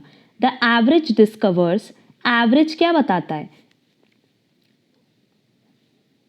कि जो भी हमारे पास वेरिएबल्स गिवन है, मतलब जो हमारे पास x गिवन है उसकी एक यूनिफॉर्मिटी, वो कितना यूनिफॉर्म है। जैसे एवरेज मतलब ऑन एन एवरेज हम कहते हैं कि हमारा हर साल 90% आता है, तो मतलब हम ये बता रहे हैं कि हर एक क्लास में ऑन एन एवरेज हम 90% स्कोर करते हैं। तो ये क्या है, वेरिएबल में जो रिजल्ट हमारा उसमें एक यूनिफॉर्मिटी को शो करता है। तो ऑप्शन देखते हैं, uniformity in variability, variability in uniformity of distribution, both, none. No doubt correct answer क्या होगा, ए, यूनिफॉर्मिटी इन वेरिएबिलिटी। यहाँ ये बता रहा है कि एवरेज का मतलब कि हमारा जो वेरिएबल है वो कितना यूनिफॉर्म है। Clear. Next, the average has relevance for homogeneous population, heterogeneous population, both or none. Average की रेलेवेंस, इंपॉर्टेंस कहाँ होती है, हेट्रोजीनियस पॉपुलेशन में। तो करेक्ट आंसर होगा B. Next, the correction factor is applied in inclusive type of distribution, exclusive type of distribution, both और none. इसका correct answer होगा एक्सक्लूसिव टाइप ऑफ डिस्ट्रीब्यूशन, क्योंकि करेक्शन फैक्टर की बात कर रहा है। करेक्शन फैक्टर बेसिकली हमें कहाँ चाहिए होता है, एक्सक्लूसिव में। Clear. Next, mean has the least sampling variability, prove the mathematical property of mean. अब देखो, मीन सैम्पलिंग वेरिएबिलिटी से, मीन में बेसिकली सैम्पलिंग वेरिएबिलिटी कम से कम होती है, ये तो पता है, क्योंकि वहाँ पे सैंपल इतना ज़्यादा मैटर नहीं करता, मतलब सैंपल का वेरिएशन इतना ज़्यादा मैटर नहीं करता। बट क्या ये कोई मैथमेटिकल प्रॉपर्टी के थ्रू प्रूव हो सकता है, नहीं, यहाँ कोई भी मैथमेटिकल प्रॉपर्टी नहीं अप्लाई होती, तो आंसर क्या होगा, false. Next, the sum of deviations from the mean is zero, correct है। Is a mathematical property of mean, yes, क्योंकि आप इसको चाहो तो मैथमेटिकली भी प्रूव कर सकते हो। किसी भी क्वेश्चन को आप सिंपली मैथमेटिकल एप्लीकेशन करके सॉल्व करके चेक कर सकते हो कि जो सम है डेविएशंस का फ्रॉम द मीन वो हमेशा क्या आएगा, जीरो। तो करेक्ट आंसर क्या होगा, A, true. Next, the mean of the two samples can be combined, is a mathematical property of mean, again yes, क्योंकि जब आप दो सैंपल्स के डेटा को कलेक्ट करोगे, आफ्टर दैट आप चाहो तो उससे कंबाइंड मीन प्रॉपरली कैलकुलेट कर सकते हो न्यूमेरिक टर्म्स। तो करेक्ट आंसर क्या होगा, A, true. Next, choices of assumed mean does not affect the actual mean, prove the mathematical property of mean। True, क्योंकि assumed mean और actual mean हमेशा अलग अलग आता है। assumed mean आप अपने अकॉर्डिंग एक डेटा में से, वेरिएबल में से सेलेक्ट करते हो, बट actual mean आपको कैलकुलेट करना होता है। Clear. Next, in a moderately asymmetric distribution, mean can be found out from the given values of median and mode is a mathematical property of mean. False. Next, the mean wages of two companies are equal. It signifies that the workers of both the companies are equally well off. Again false, क्योंकि mean से कभी भी नहीं पता चलता कि basically arithmetic means आप कभी भी नहीं बता सकते कि वर्कर्स की पोजीशन क्या है, वर्कर्स को प्रॉपरली पे ऑफ किया जा रहा है कि नहीं, क्योंकि वो तो ऑन एन एवरेज हर एक पर्सन पे अलोकेट किया जाता है. क्लियर. तो on the basis of arithmetic mean हम कभी भी नहीं बता सकते कि वो इक्वली वेल ऑफ है, मतलब वो प्रॉपरली उनको पे किया जा रहा है या नहीं. Next, the mean wage in factory A is 6,000, whereas in factory B it is rupees 5,500. It signifies that factory A pays more to all its workers than factory B. Again इसका आंसर क्या होगा? फॉल्स, क्योंकि अभी हमने बताया कि on the basis of mean आप कभी भी ये जज नहीं कर सकते कि प्रॉपरली सैलरी सारे एम्प्लॉयज़ को मिल रही है या नहीं. क्लियर. ऑन एन एवरेज जब हम मीन कैलकुलेट करते हैं, लेट्स से किसी एक की सैलरी है 16,000 एंड दूसरे की सैलरी 32,000 है, तो आप सिंपली क्या कर रहे हो, सबको ऐड करके डिवाइड बाय 2 कर दे रहे हो. तो आप ऑन एन एवरेज सिर्फ इसको कैलकुलेट कर रहे हो कि हर एक पर्सन को कितना दिया जा रहा है. बट लेट्स से अगर हम लोग इसका एवरेज निकालें तो इसका एवरेज आएगा 24,000. ठीक. अब 24,000 मान लो फैक्ट्री ए दे रही है, तो क्या ये 24,000 हर एक एम्प्लॉय को दे रही है? नहीं. किसी को 16,000 दे रही है तो किसी को 32,000 दे रही है. इससे आप कभी भी ये चीज़ कैलकुलेट नहीं कर सकते कि हर एक एम्प्लॉय को प्रॉपर सैलरी का अलोकेशन है या नहीं. ये कभी भी हम मीन के बेसिस पे जज नहीं कर सकते. तो करेक्ट आंसर क्या होगा? B, false. Next, mean of this is, अब देखो मीन सिंपल है, ये हमारी इंडिविजुअल सीरीज है और इंडिविजुअल सीरीज के केस में सिंपली हम क्या करेंगे, summation X divided by N. तो आप लोग ये कैलकुलेट करके देख लेना, इसका आंसर आएगा 4.9. Next, median of this is, again ये हमारे पास क्या है, इंडिविजुअल सीरीज है. तो सबसे पहला स्टेप होगा इसको असेंडिंग या डिसेंडिंग ऑर्डर में अरेंज करने का. एंड आफ्टर दैट आप ये देख लो कि नंबर ऑफ ऑब्जर्वेशन कितना है, 1 2 3 4 5 6 7 8. एन क्या है हमारे पास, इवन है, तो इवन का फॉर्मूला अप्लाई करेंगे और फॉर्मूला क्या था, n/2 th term plus n/2 plus 1 th term divided by 2. Clear. ये क्वेश्चन भी आप लोग खुद से ट्राई करना, इसका आंसर आएगा 12. सेम पैटर्न पे क्वेश्चन नंबर 204 भी है और इसका आंसर आएगा 5. Next, mode of this is, mode मतलब सिंपली क्या होता है, जिसकी फ्रीक्वेंसी सबसे ज़्यादा टाइम्स अकर कर रही है. हमारे पास ऑप्शन में 2 बार 0 दिया हुआ है और बाकी देखो जितनी भी वैल्यूज़ हैं सब 1 टाइम्स अकर कर रही हैं. तो हमारा मोड क्या हो जाएगा, 0. Next, mode of this series is, again यहाँ देखो हमारे पास 15 3 टाइम्स है एंड बाकी जो भी वैल्यूज़ आप देखोगे ना सब मैक्सिमम 2 टाइम्स अकर कर रही है. तो क्योंकि हाईएस्ट फ्रीक्वेंसी किसकी है, 15 की, तो 15 क्या होगा, mode. Next, median of this is, median calculate करने के लिए सिंपली आप चाहो तो इसको कन्वर्ट कर सकते हो फ्रीक्वेंसी डिस्ट्रीब्यूशन टेबल में. क्लियर. जैसे हम लोग 20 से स्टार्ट करेंगे, ये हमारे पास वेरिएबल हो गया और 20 की फ्रीक्वेंसी कितनी है, 2. वैसे नेक्स्ट देखो 25, इसकी फ्रीक्वेंसी 1 है. देन 30 की फ्रीक्वेंसी 4 टाइम्स है. Then 35 1, 41 and 51. क्लियर. बहुत ही सिंपली हम इसका मीडियन कैलकुलेट कर सकते हैं. कैसे, सबसे पहले आप CF कैलकुलेट कर लो. तो CF आएगा 2 3 7 8 9 10. Clear. Now n is equal to 10, तो 10/2 करेंगे तो क्या आ जाएगा, 5th टर्म. अब 5 कहाँ लाइक कर रहा है, क्यूमुलेटिव फ्रीक्वेंसी में अगर देखेंगे तो 7 में लाइक कर रहा है. इसका मतलब हमारा मीडियन कितना हो गया, 30. ये सब हमने अपने कॉन्सेप्ट सेशन क्लास में बहुत डिटेल में डिस्कस किया है. अगर ये कॉन्सेप्ट्स आपने अभी तक क्लियर नहीं किए तो सबकी लिंक आपको डिस्क्रिप्शन बॉक्स में मिल जाएगी. करेक्ट आंसर होगा बी. नेक्स्ट, मोड पूछा है. अगेन देखो मोड 30 जो है मैक्सिमम टाइम्स अकर कर रहा है, तो 30 क्या होगा, mode. Next, dash in particular helps in finding out the variability of the data. Data की वेरिएबिलिटी की बात कर रहा है, वेरिएशन की बात कर रहा है. तो बेसिकली जब हम लोग वेरिएशन फाइंड आउट करते हैं, कोएफिशिएंट ऑफ वेरिएशन, बेसिकली किसका पार्ट था, स्टैंडर्ड डेविएशन का, और स्टैंडर्ड डेविएशन किसका पार्ट है, डिस्पर्शन का। Next, measures of central tendency are called averages of the, central tendency हमेशा एवरेजेस होता है फर्स्ट ऑर्डर का, एंड मेजर्स ऑफ डिस्पर्जन होता है सेकेंड ऑर्डर का। Clear? Next, in measuring dispersion it is necessary to know the amount of dash and the degree of dash. हमें हमेशा variation की अमाउंट भी पता होनी चाहिए और वेरिएशन की डिग्री भी। Clear? Next, the amount of variation is designated as dash measure of dispersion. Amount की बात कर रहा है। अगर हम अमाउंट की बात करें तो हमने पहले ही बताया था कि ये हम फाइंड आउट करते हैं इन एब्सोल्यूट मेजर। क्लियर? और अगर डायरेक्शन की बात करते, रिलेशन की बात करते, तो वो हम फाइंड आउट करते हैं इन रिलेटिव मेजर। तो करेक्ट आंसर होगा बी, एब्सोल्यूट मेजर। देखो क्वेश्चन नंबर 214 उसी पे दिया है, डिग्री ऑफ वेरिएशन।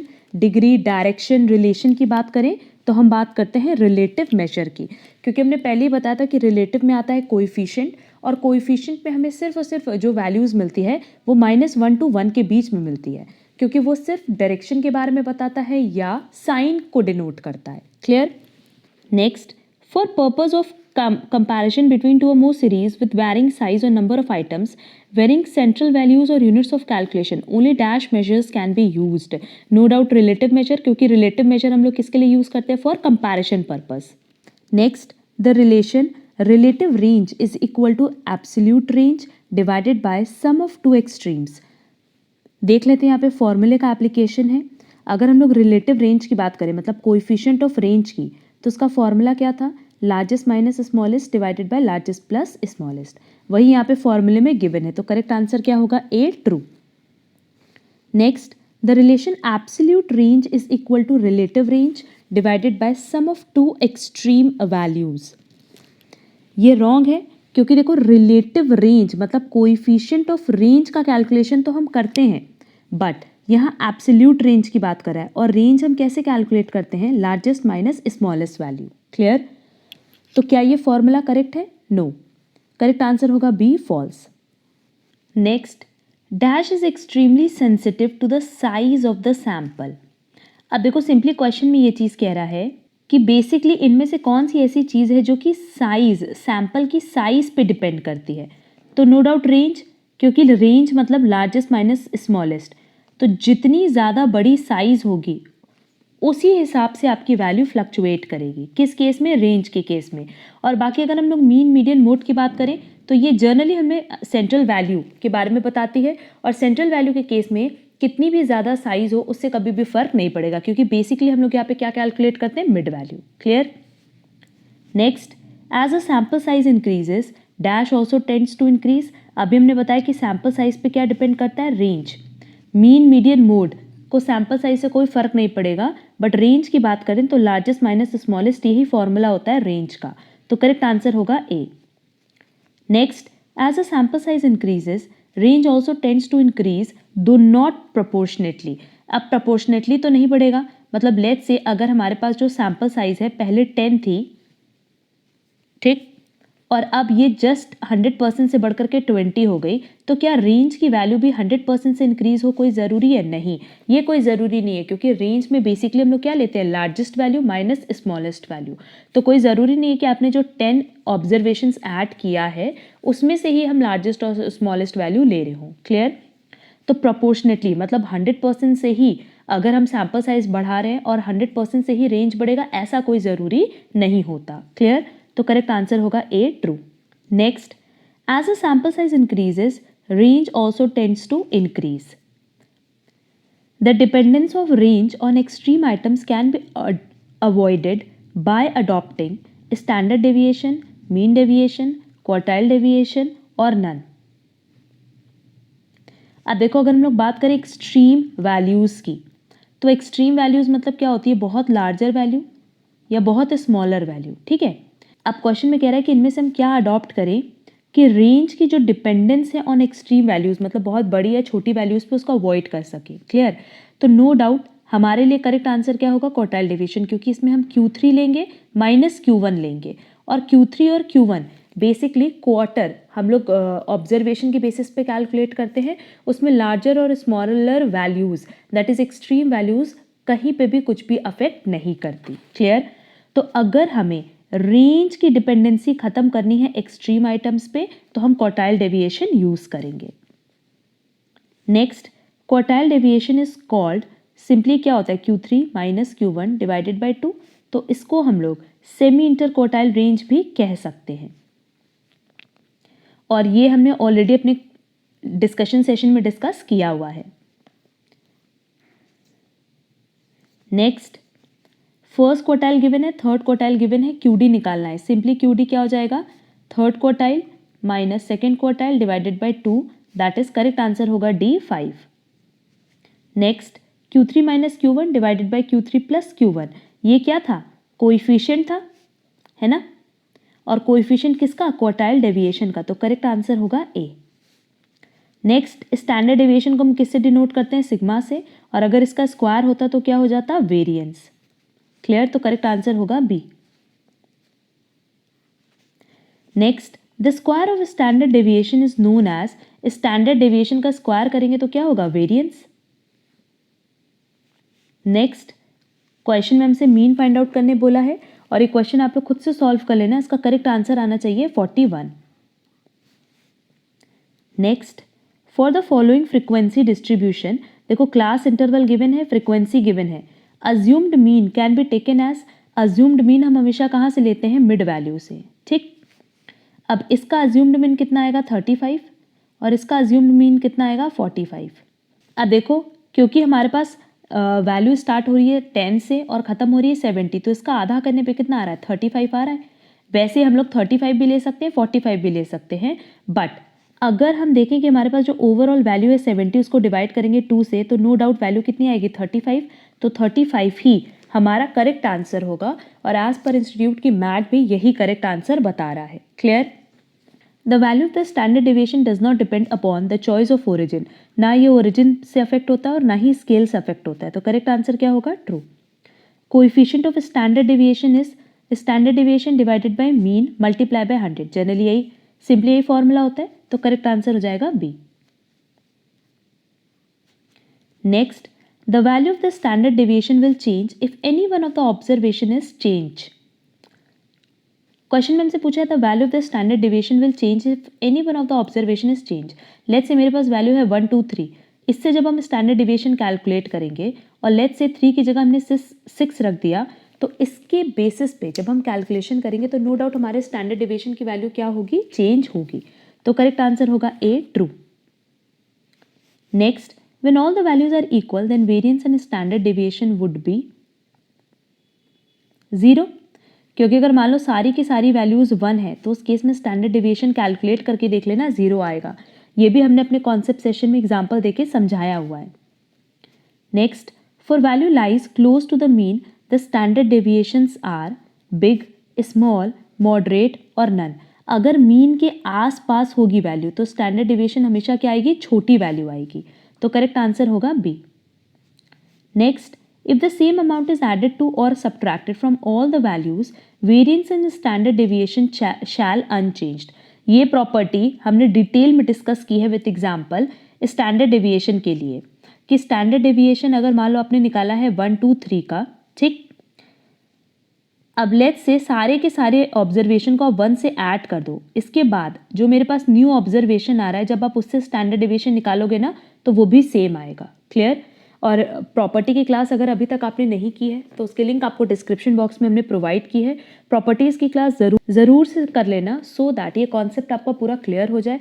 और एग्जाम में आप देखना जनरली हमसे measures of central tendency and measures of dispersion की बहुत सारी प्रॉपर्टीज़ पे क्वेश्चन पूछता है। Next, if the same amount is added to और subtracted from all the values the mean shall increase और decrease by dash amount. Again यहाँ पे प्रॉपर्टी का एप्लीकेशन होगा, सेम अमाउंट। इन सब पे हम डिस्कशन नहीं कर रहे हैं क्योंकि इसमें हमने एग्जाम्पल्स भी दिए हुए हैं अपने कॉन्सेप्ट सेशन क्लासेस में। If all the values are multiplied by the same quantity the dash and dash also would be multiplied by the same quantity, no doubt mean and standard deviation. इन सब का हमने example दिया है। Next, for a moderately non symmetrical distribution mean deviation is equal to 4/5 of standard deviation, false. ये भी concept session में जाकर के देख लेना, हमने सबका रिलेशन बताया है with standard deviation. Mean deviation, quartile deviation and range का क्या रिलेशन है वो सब हमने अपने कॉन्सेप्ट सेशन में डिस्कस किया हुआ है। Next, for a moderately non symmetrical distribution quartile deviation is equal to standard deviation divided by 3, false। For a moderately non-symmetrical distribution, probable error of standard deviation is equal to standard deviation divided by 3, false। Next, coefficient of mean deviation is, इस पे भी हमने बहुत बार discussion किया हुआ है, इसका correct answer होगा सी, क्योंकि अगर कोएफिशिएंट ऑफ मीन डेविएशन की बात करें तो मीन डेविएशन, अब ये मीन से होगा तो मीन बेस लेंगे, मीडियन से होगा तो मीडियन बेस लेंगे, और मोड होगा तो मोड से बेस लेंगे, मल्टीप्लाई बाय 100। ऑप्शन सी में और मोड भी कर देंगे, ठीक है। Next, coefficient of quartile deviation is equal to quartile deviation divided by median multiply by 100। ये दोनों फॉर्मूला हमने बोला है कि ये सेकेंड फॉर्मूला है और ये भी एग्जाम पॉइंट ऑफ व्यू से बहुत इंपॉर्टेंट है। Next, Karl Pearson's measure gives coefficient of mean variation, coefficient of standard deviation, coefficient of variation or none। Correct answer होगा COV, that is coefficient of variation। Next, in dash range has the greatest use, quality control। हमेशा याद रखना कि अगर हम लोग range की बात करेंगे तो रेंज हमेशा कनेक्टेड होता है क्वालिटी कंट्रोल से। Next, mean is an absolute measure and standard deviation is based upon it। Therefore, standard deviation is a relative measure? No।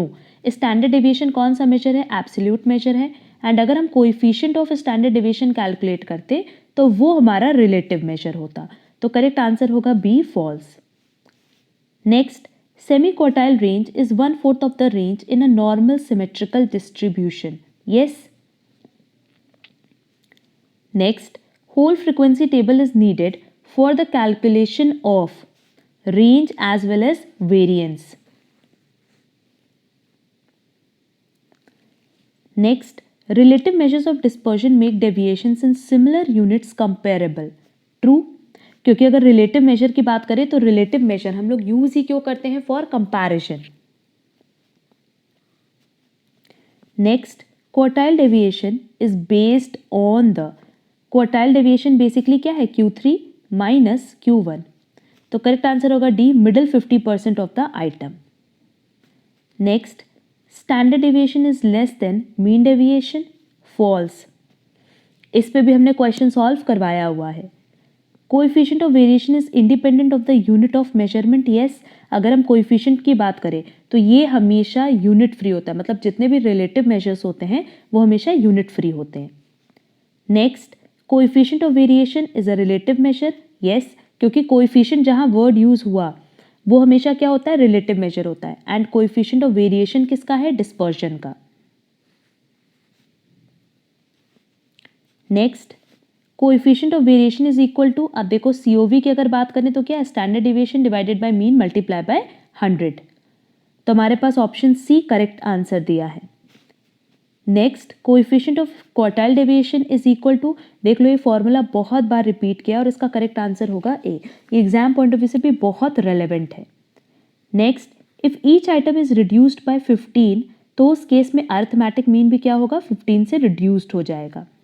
If each item is reduced by 10, range क्या होगा? उसमें कोई भी change नहीं आएगा। अगर आपने हमारे कॉन्सेप्ट सेशंस देखे हैं तो आपको पता होगा कि सारी प्रॉपर्टीज हमने ऑलरेडी क्लियर की हुई है। Next, if each item is reduced by 20, standard deviation क्या होगा? unchanged। Next, if the variables are increased or decreased by the same amount, the standard deviation is unchanged। इस पे हम डिस्कशन नहीं कर रहे हैं क्योंकि हमने एक एक एग्जाम्पल के साथ ही अपने कॉन्सेप्ट सेशन में डिस्कस किया हुआ है।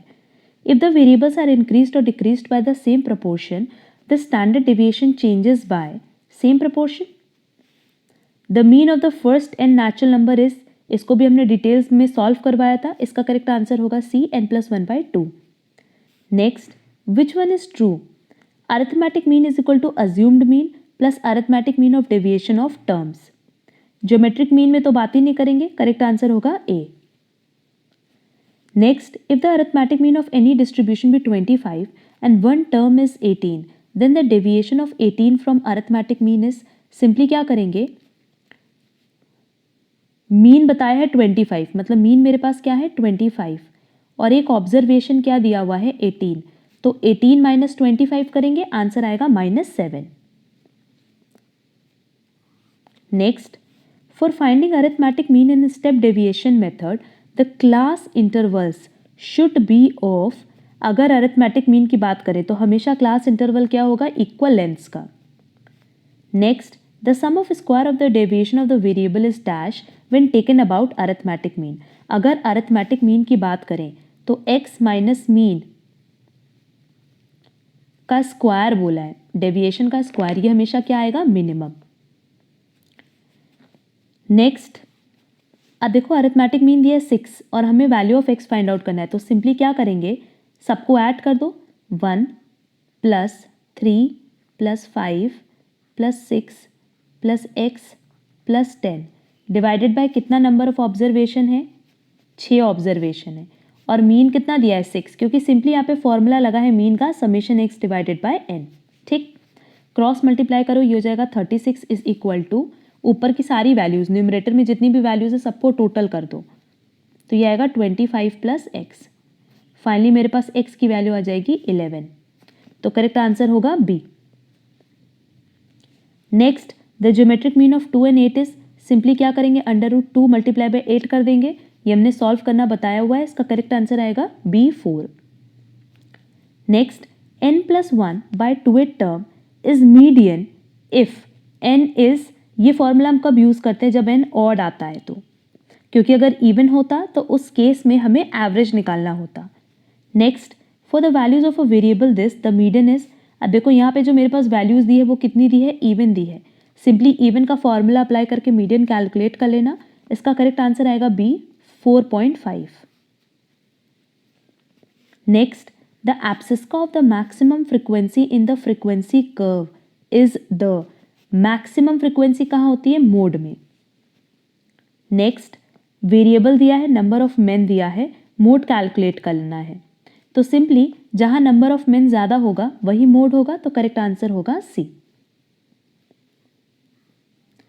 Next, the class having maximum frequency is called no doubt modal class. Next, for determination of mode the class intervals should be overlapping maximum minimum none. अब मैक्सिमम मिनिमम की तो बात ही नहीं होती, मोड के केस में नॉर्मल सिंपल भी हो सकता है, ओवरलैपिंग भी हो सकता है, मतलब इंक्लूसिव भी हो सकता है और एक्सक्लूसिव भी हो सकता है, तो करेक्ट आंसर होगा A. Next, first quartile lies in the class interval of the, first quartile की बात करें तो सिंपली क्या होता है, n/4 आइटम, करेक्ट आंसर होगा B. Next, the value of a variate that occur most often is called mode.